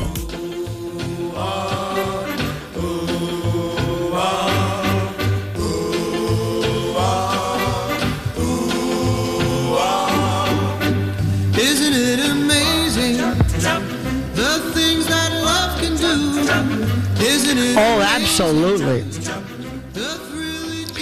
I think out of everything that we have ever done, out of everything that human beings ever exhibit, it's not war, it's not hate, it's whatever, it's love. Romantic love is a mental illness. Absolutely, positively, it is an obsessive compulsive mental illness. And it is something that unless you get to the bottom, it's always considered very, very nice and positive. And of course it is for so many reasons. But when you think about it, it's something that we never talk about, but we love to use it we always talk about, oh, I love this, I love that, I love that. No, you don't. Oh, look at my dog, he loves me. No, he doesn't. Love is a different story. Love is not people, this is anthropomorphism. We always say, well, look, he's wagging his tail. That's not love. That's called association. Oh, look, the dolphins are they have their own language. That's not a language. That's communication. A language is tense and syntax and expression and things are, remember, the closer you get to things, the closer you look, the more you realize how imprecise the way we think. Let me tell you something. We're the only, well, I shouldn't say this. I shouldn't say we're the only ones, probably not. But we're the only group of people that will say, hey, listen, lay off those big words. People don't understand them. Well, that's their problem. No. We don't do that. Lay off the big words. I love that. The big words. Don't do that. Don't say that. Don't think that. How many times do you ever read, if you ever do read anything, or hear people getting tenses wrong? You can't even speak English. It's the most incredible thing in the world. How many times have you heard things like gone and go and went? I should have went. And you hear this. And there's no anger. There's no reference to this. They're saying, oh, that's being, don't be so priggish. Don't be so punctilious. Don't be so persnickety regarding that. We need to go in and we need to ask people the question to actually to be able to express ideas and thoughts, but to go into the reality and the morality. I have a friend of mine, a good friend of mine, John Kiriakou. You probably have seen him. He is a retired former CIA person who is everywhere. He is everywhere there is. He's been on every show, you name it. Not on TV, but in terms of the internet. And he explains, years and years of the CIA. And one of the things he said was, what do you do? He goes, well, we do things theoretically for our country. That's also an open-ended statement, but that are against the law. I steal things. And when there's somebody that we don't like, we kill them. We go in and we'll send a drone or something, and we will take somebody out and kill them. Kill them. Why? Well, because we just don't. I've heard President Trump, and you've heard him, sometimes lament, gloat, almost wax giddy over the notion of killing, who was like Soleimani or others, and he speaks of it in terms of this almost some might say it's disturbing, but others say, no, that's charm. That's a rough and tumble. Okay. Now ask somebody, would you please tell me how your religion, your God, your faith, or your law prohibits murder, the intentional bringing to the end of life somebody based upon, there's no, with malice aforethought, there's no premeditation, well, with premeditation. But why is it that I can kill him, but I can't kill somebody here in this country? Why is it that stealing is wrong unless it's a foreign country? Why is, and please forgive me for this, why is murder wrong unless it's an unborn fetus or unborn baby? How do we make these gradations? Why can I eat chicken and beef and even baby beef like veal, but we can't eat cats? Why not? That's the feline. So questions like this, I love. But if you tried this on a regular basis, people would say, stop asking these questions. Stop making me think. Well, that's exactly what we do here on Another Side of Midnight with Lionel. The Other Side of Midnight with Lionel. Entertaining and informative. On the Red Apple Podcast Network.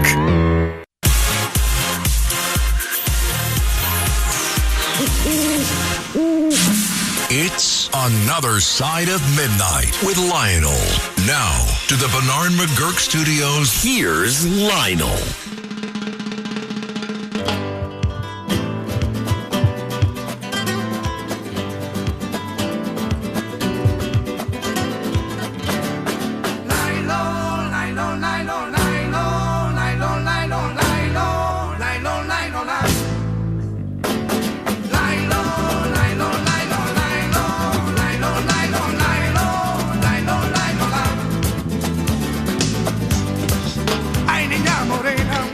Righty, Lionel with you. Hour number 3, the final hour of this thing of ours. This is Another Side of Midnight. By the way, you can follow me always on YouTube at Lionel Nation. Oh my God, for those of you who, how do I say this? For those of you who find true crime to be interesting, there was a case now going on regarding this fellow named Tyler Robinson, which is absolutely, take it from me, a barn burner. The radio business is so interesting, especially when you look at the radio industry, and you see industry publications and people who are trying to be the voice of radio. And one of the things which they do from time to time is to say what is the most popular in terms of formats and types. And it may not be the truth on radio, but in the world of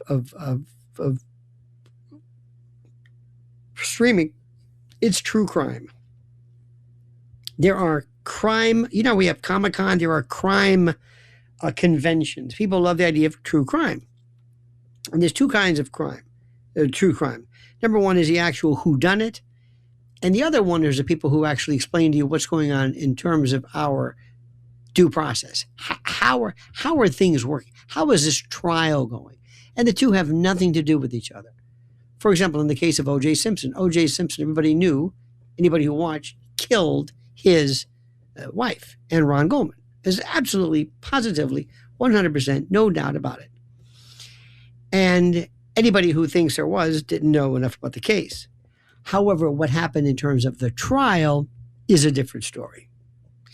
And what's happening right now involving this case, involving Tyler Robinson and the Patsy, is so perfect. And if you really want to see how behavior works, look at that one. I also think of the following. I have little thought experiments, which I've always enjoyed. And one of them is as follows.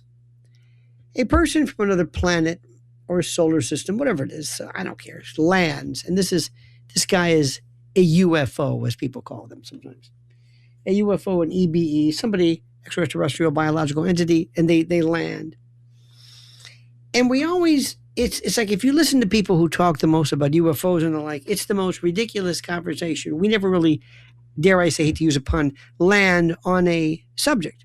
But because the implications of this are so great, I don't think anybody really understands what it means if we ever make acknowledged contact with these people. But here's my thought experiment.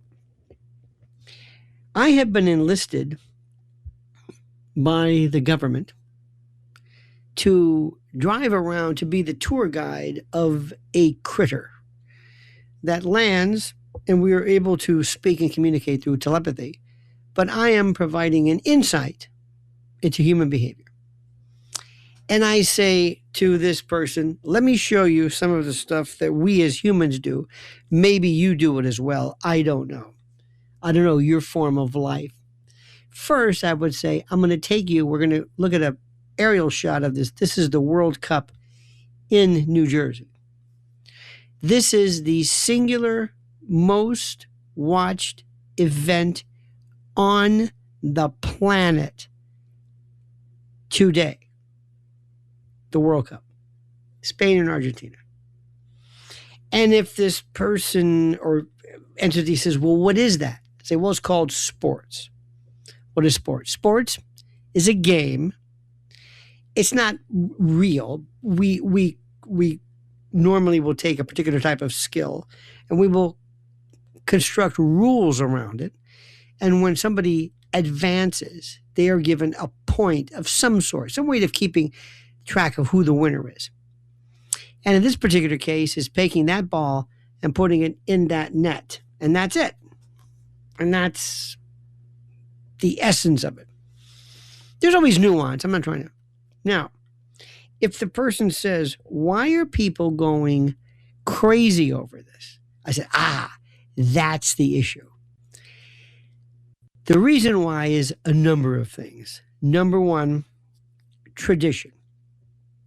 If you're raised in a part of the country, part of the world, part of the planet where, let's say, cricket is watched, or hurling, or rugby, or Gaelic football, or soccer, or football, baseball, that, number one, will determine much of what you do, as is religion. 10-1. If you are born in the United States, your religion most probably is Christian. Just statistically. Doesn't mean Christian's right. If you're born in Damascus, maybe not so much. It has something to do with who's correct. It's where you're from. Also, there is something about this thing called tribalism. We love to be a part of a team. Humans enjoy this duality. Number one, they enjoy individuality. I'm who I am. I'm an individual. I'm a member of nothing. I am who I am. Then you have people say, yes, I am who I am, and I'm an individual, but I'm a Republican. I'm a Republican, I go to CPAC, or I'm a liberal Democrat, or I'm to the left, or I identify with this. I'm a Yankees fan. I live in Westchester. I drive this. I drive a Tesla. I'm a member of these groups. I'm college educated. I'm not.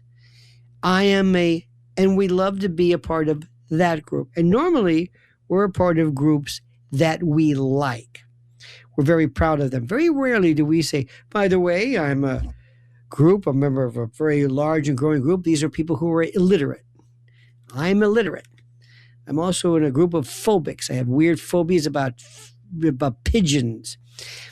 I'm also mentally ill. I suffer from about 6 kinds of depression, and I'm also highly medicated at any given time. I'm also a roaring alcoholic and drug addict. Nobody does that. Nobody ever says that.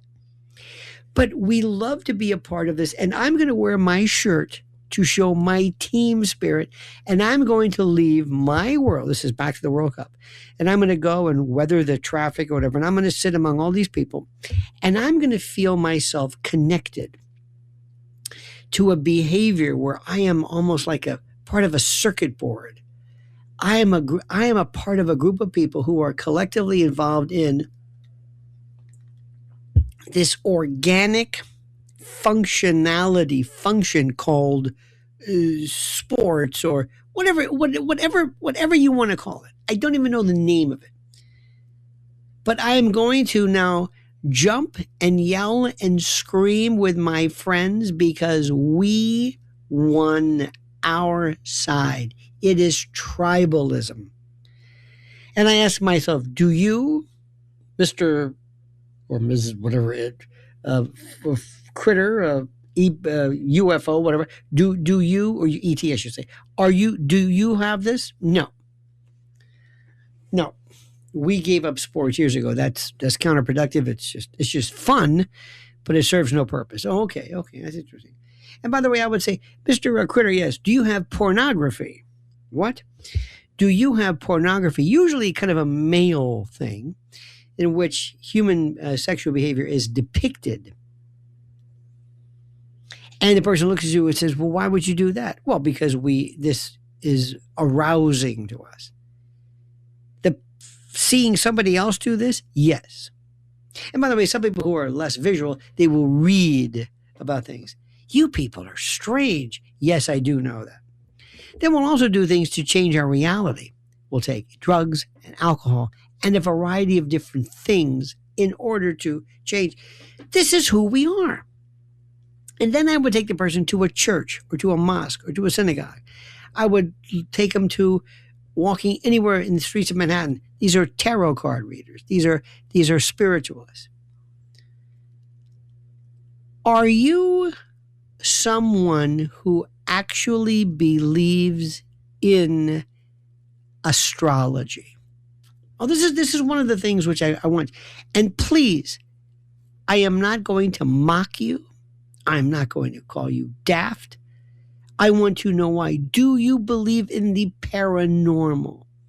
Do you believe in crystals? Do you believe in channeling? Do you believe in clairaudient people? Do you go to a psychic? Have you been to a psychic? Have you ever been told something that to this day makes you're shocked by it? I always thought faith healing fascinates me. I think I told you this. I was, and by the way, I would tell this to my friend from another planet as well. This is what we do. Because we always want to see if we can find out a way of tapping into what's happening. Tell us what the future is. Now, but a lot of times, I have found people who go to these folks and they will be told things that you know. For example, you're having a problem right now with your eldest child. Yes, you're right. That's amazing. How did he know this? Did you have somebody in your family by the name of Josephine? Is there a Josephine? Yes, that's my grandmother's name. Wow. How did you know this? Okay, I always ask, what have you learned?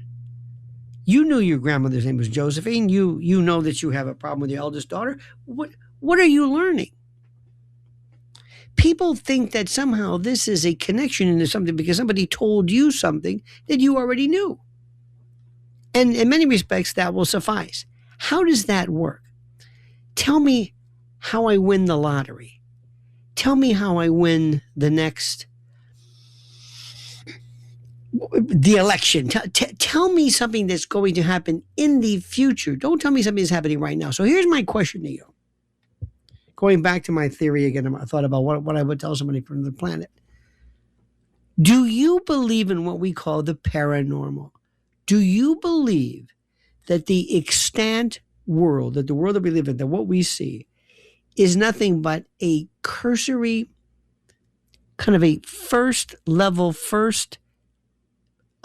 layer, through a unique kind of concatenation, like a layer, but this one little layer, what we see in here now, is part of something which is far deeper, more complicated.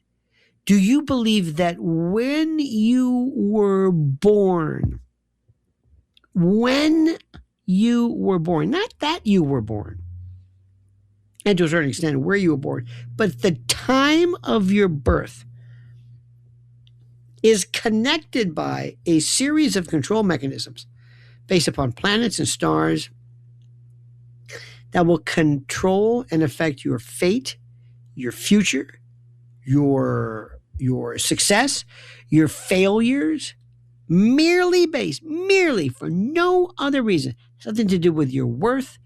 If you're born on the same day as Adolf Hitler or Albert Einstein, in the same place. If you were born, if in the same hospital, you've got Hitler, Einstein, Beethoven, Jimmy Stewart, everybody born at the same place, at the same time, during the same era. What does that mean? How similar will their fates be? Will their futures be? And if they are similar, tell me why this matters. And tell me, do you believe this is antithetical to a belief in God? Do you think God, and I'll use God or nature, would say, oh yes, in addition to my own particular control mechanisms, I've designed this to provide you with another trajectory another success or failure path, an arc, so to speak, based upon where and when you were born. Merely when and where you were born. Our number is 800-848-9222. I promise you, if you call, I will not mock you. I want to know why. I am fascinated by what you think and how you think. And this is Another Side of Midnight with Lionel. It's Another Side of Midnight with Lionel.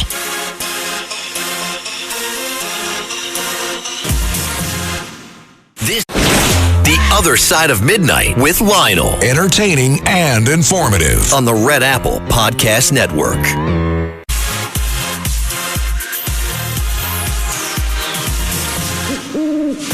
This is Another Side of Midnight with Lionel. Now, to the Bernard McGurk Studios, here's Lionel.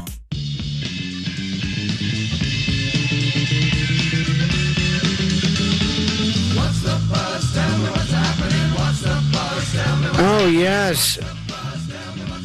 Jesus Christ Superstar. Love that. Jesus Christ. Remember how great that was? What a great song.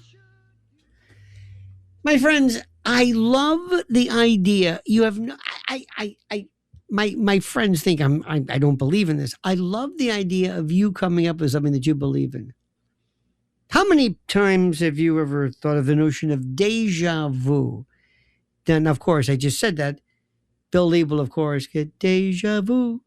Da, da, da. Who is it? Whoever said that? Not Dionne Warwick. Well, maybe. Anyway, because whenever you say something, Bill will make a song. He will get something. You can be in the most serious, heart-wrenching, heart-rending statement, and he'll find a song. Because why? Because he's exceptional. But I love the idea of deja vu. Hey, as Crosby, Stills, Nash said, we have all been here before. I've been here before. Hey, I recognize this. Hey, and I say that a lot. Hey, this is really something. What is deja vu? What is this idea? Well, one of the greatest little thoughts, experiments I ever heard was somebody who suggested that every now and then a random electrical charge, a random signal, something somewhere will hit a portion of your brain, a portion of a particular lobe, where you have the artificial sensation of memory. Sometimes in various neurological surgeries or brain surgeries, in order sometimes to map out parts of your brain that might, let's say, be associated with motor or voice, they will tap with certain little probes, tap the part of your brain to make sure this is still working. Remember, sometimes people would be wide awake during brain surgery. And every now and then somebody would hit something and somebody would say, wait a minute, I remember this. And they would say, no, you didn't remember this because this is me merely touching the part of your brain that symbols and signals memory, just like a part of your motor part of your brain which signals or accompanies a leg jiggling or moving. I'm just creating it. No, I've been here. No, you've never had brain surgery before. This has never happened. So it's this idea always of reading something into it to say, oh, this is fascinating. This is so unique. Well, is it really? Now, what I was talking about with Bill and Jackson before, which is that, deja vu is like, that's one of the vus. That's the scene part. What about jamais vu? Huh? Isn't that Patti LaBelle? Jamais voulu avec moi, ce soir. That, of course, is Ethel Merman doing Patti LaBelle. But jamais vu means never seen. This is the true psychological opposite. This is where you encounter something that is actually familiar, but it suddenly feels completely unfamiliar or strange. It's like when meeting with program directors. It's like, Who are you? Why are you saying this? For example, you look at your own signature and you think to yourself, wait a minute, that doesn't even look like my handwriting. What is this? Okay, how about presque-vous? P-R-S-Q-U-E. And please, my French pronunciation is non-existent. This is almost seen. This is the feeling that you're on the verge of remembering something, but you can't quite retrieve it. It's a classic tip of the tongue phenomenon. It's almost like when you're trying to sneeze. How about vous jadez? Now, of course, as I just spoke, Billy will be going and finding Sade, which that is as close as we're going to get. This is called already seen. This is a humorous, kind of a non-clinical term for becoming so accustomed to something that you no longer notice it because it's overly familiar. I get that a lot. That's also called habituation. There we go. There we go. See? The man's incredible. Sade. You know, let me stop for 1 second. Listen to this carefully. Wait, I'm not done. There's one line. I want you to hear this. Give me the coast to coast part. This is critical. And see if you notice what I notice, all right? So here we go. Here we go.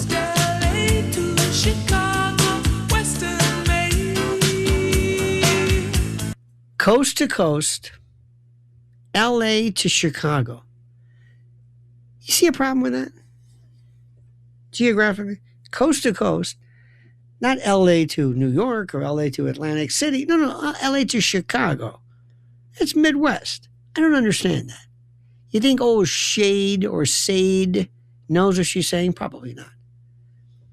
So we have jamais vu, never seen, presque-vous, almost seen, vous jadez, already seen, and here we go, déjà vécu, which means already lived. This is a more intense form of déjà vu in which someone feels they've not only seen an event, but they've actually lived through the entire experience. It fascinates me. And people will never say, well, I kind of have a feeling that maybe this might be the case. They say, oh, no. This happened. This absolutely happened. And when I talk about the paranormal and the like, I find this to be incredible. Because whether it's astrology and the notion of a ghost.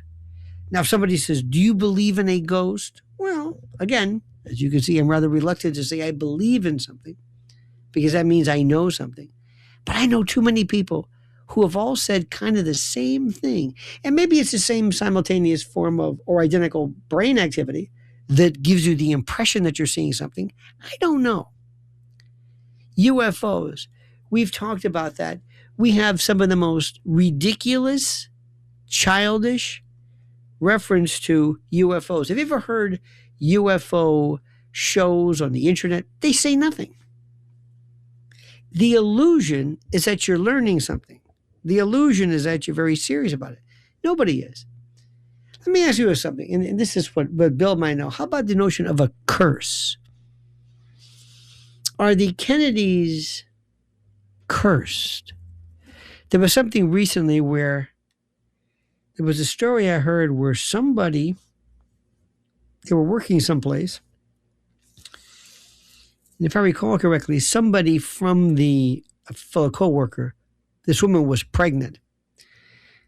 And on her desk or somewhere was something left that had chicken bones and something. And the message was, we want you to get the impression that you are cursed. Guardian angels, not the Curtis Lewa type, but the guardian angels. Do you believe in a guardian angel? And it's a wonderful idea, is it not? A guardian angel. I think it's such a great idea. When I was in, I think it was kindergarten, I can see the room now. Maybe I can see it. Maybe I can, maybe I can't. I don't know. But there was this wonderful picture. And of course, at the Catholic school in the 60s had these wonderful pictures that were great. The paintings were so great. And this one was, if you were in Catholic school, you probably saw this. But this was two kids walking across a bridge during the worst torrential rain you could imagine. I mean, it was horrible. Lightning, dark, just horrid. And they're walking on a bridge, like a rope bridge that's about to break, and they're huddled together, scared. And I'm wondering, and I used to sit there and daydream, because in kindergarten, what the hell is the point? But I'm looking up, and I just looked at this picture, and I kept wondering the terror that must have these two kids. How did they get there? How did they get this lost? Why did they traverse halfway across this rickety bridge? Anyway, I'm asking these questions. And there was a picture of this beautiful angel behind it, behind these children. Beautiful angel. And I remember somebody said we each have a guardian angel, but there's only one guardian angel in the group. In fact, if you saw this, we would have double. There would be an angel for each, 7 billion people on the planet? It's a lot of angels. A lot of them. And nobody wants to do the math. In any event, so I raised my hand and I asked Sister Mike Tyson or Sister Mary Agony, whoever it was. I said, do you notice here that we have two kids and one guardian angel? Why aren't there two guardian angels in this painting? And which of these kids buys the farm? And the nun who told me, the nun said at the time, stop asking questions. That's the part when I was born. The me that you hear was born from people saying, don't ask that question. So with all of these premonitions and curses, one thing is certain. Human beings are pattern-seeking creatures. Our brains apparently seem to be, this is kind of a working hypothesis, seems to have evolved to connect dots, even when the dots may not even belong together. If you hear, for example, let's say rustling in the bushes, that might mean a predator. It was safer for our ancestors to assume danger than to ignore it. And that instinct remains with us today. Astrology, fascinating, offers something many people crave, meaning. What is this worth? You hear all the time, what are we here for? Is there any reason for this? Is there any reason for my being here? It suggests that the universe has a plan and that our lives fit into a large kind of a cosmic design, whether supported or not. Millions find it emotionally satisfying. Remember Sidney Omar was in the back of like every newspaper. He said 2 or 3 lines about Sagittarius. Proceed with your good things in view for money. Ask for that raise. And the paranormal, which many people years ago suggested, at least when I was growing up in the Catholic Church, people said, no, stay away from that. That's witchcraft. But the paranormal speaks to another need. This is the hope, and this is the very, very critical hope, that death is not the end. Ghost stories, near-death experiences, unexplained phenomena, all reassure, or hope to reassure people that consciousness might survive physical death. We've talked about this as well. And then there's this notion called coincidence. There's a phrase in my neck of the woods that said there is no such thing as a coincidence. Oh, I think there is.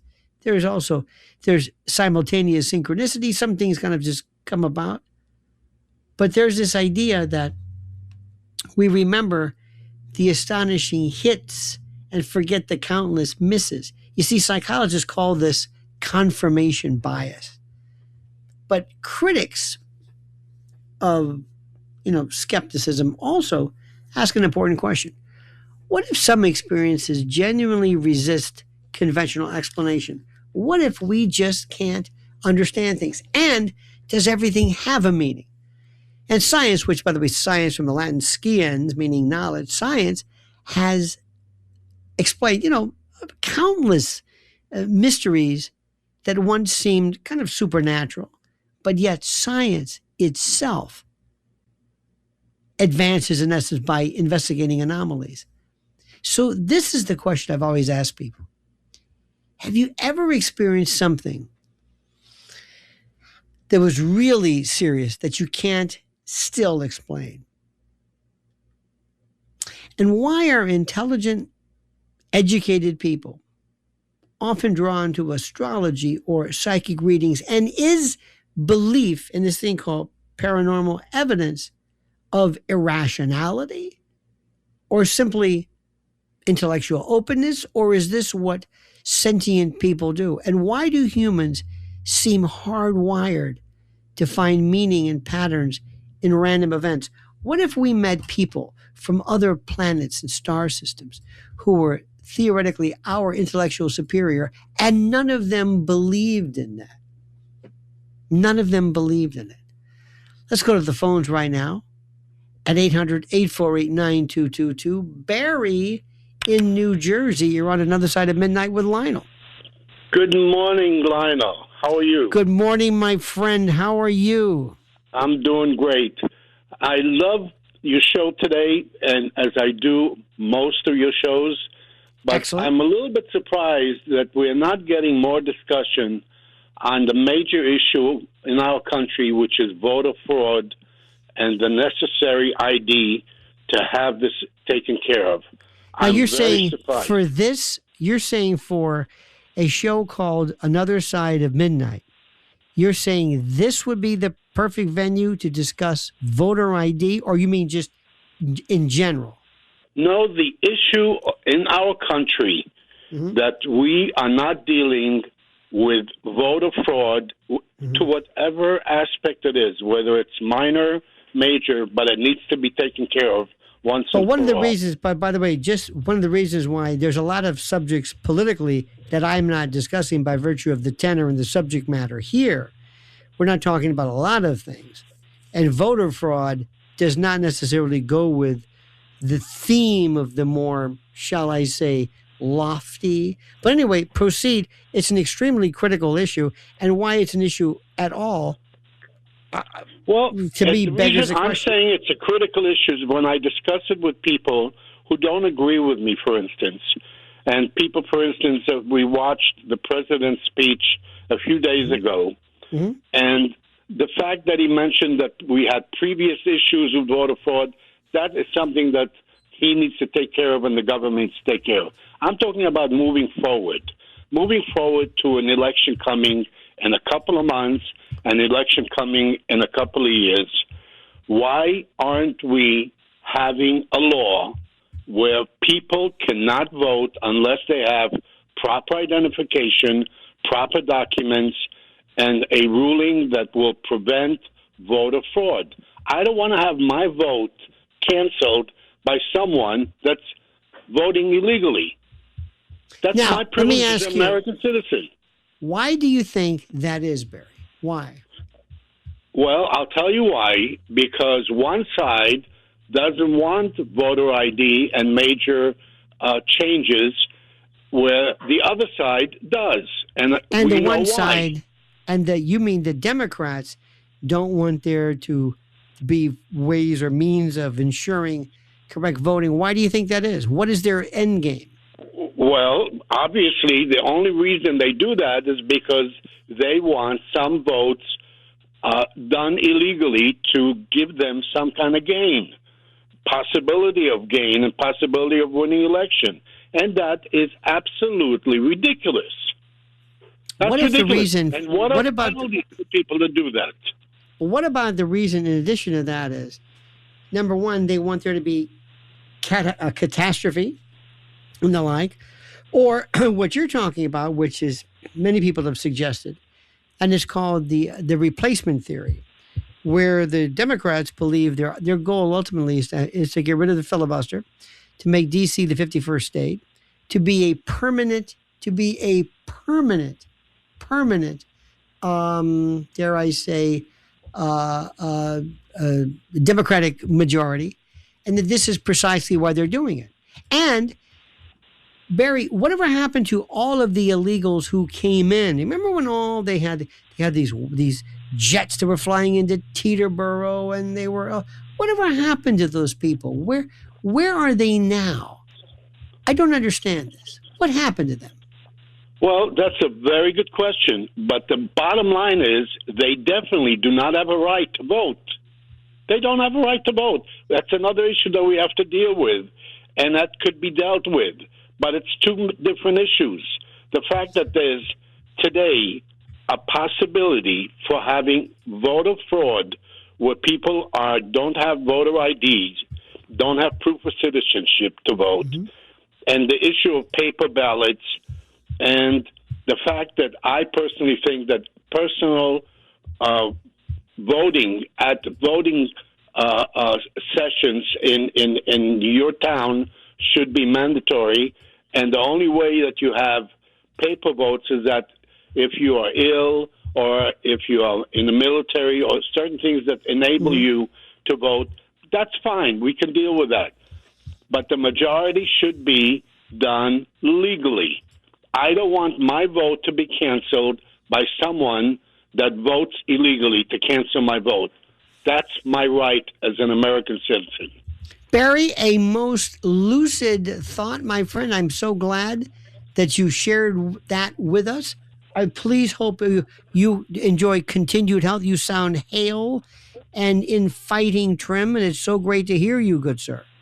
I'm feeling wonderful, and continue your success in these shows that you make, even though so I miss you more, and I know you selected to have 2 days a week, but I want to wish you continued success. You guys are doing great. Much.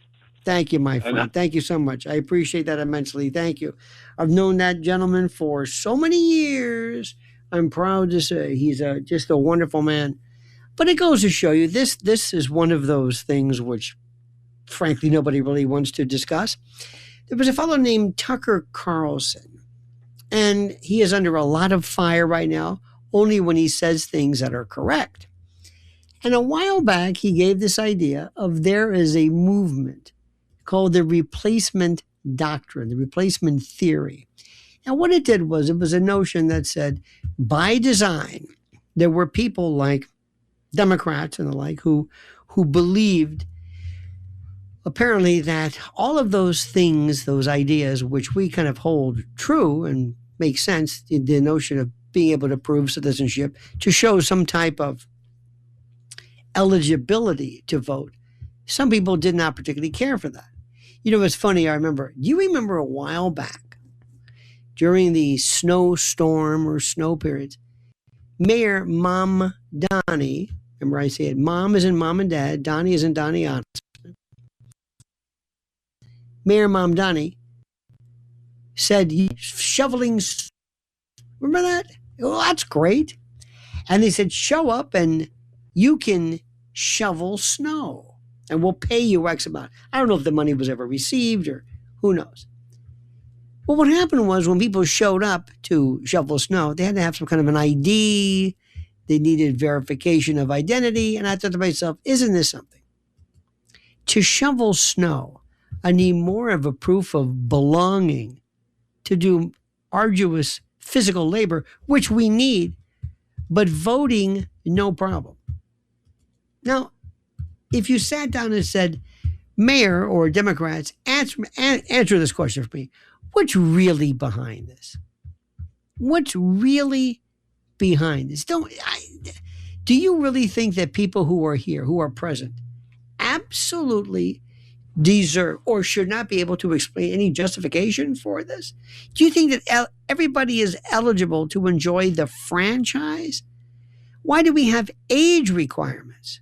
Why don't we just give everybody the right to vote? Anyway, I think what many of them will say is, some will say, first of all, and people forget this, there are significant factions, we don't want to discuss this, who want to subvert and destroy our country. And the reason why they want to do it, or how rather, is to do everything in their power to destroy order and stability. They go after the family. They go after certain basic tenets, gender, birth, sexuality. They go after the notion of the police doing their best to stop crime. They want to remove the idea of exceptionalism. We talked about this last night. Bronx School of Science and Stuyvesant High School and other places, especially when those people who tend to do better are, let's say, Asian or what have you. They want to destroy the idea of exceptionalism. They want to destroy this. Why? Well, this is what I would do if I wanted to destroy a culture. Somebody who comes in and says, I want them to vote. If all of a sudden I have a huge swath, huge cadres and coalitions in consortia of people from another country who have no affiliation, nothing at all to gain, or who come in and say, listen, they'll say, I'll make a deal with you. We'll meet you at the border. We're going to take a biometric scan of you. We want you, in order for you to maintain your stay here, we want you to vote Democrat. And we also want you to be able to move to certain places because we want to be able to work with census in order to redistrict or remap districts. So you understand? Yes. So you're going to vote Democrat. You're going to vote this way, yes. And we're going to send you to Duluth, Minnesota, or God forbid, or wherever it is. Now, does this make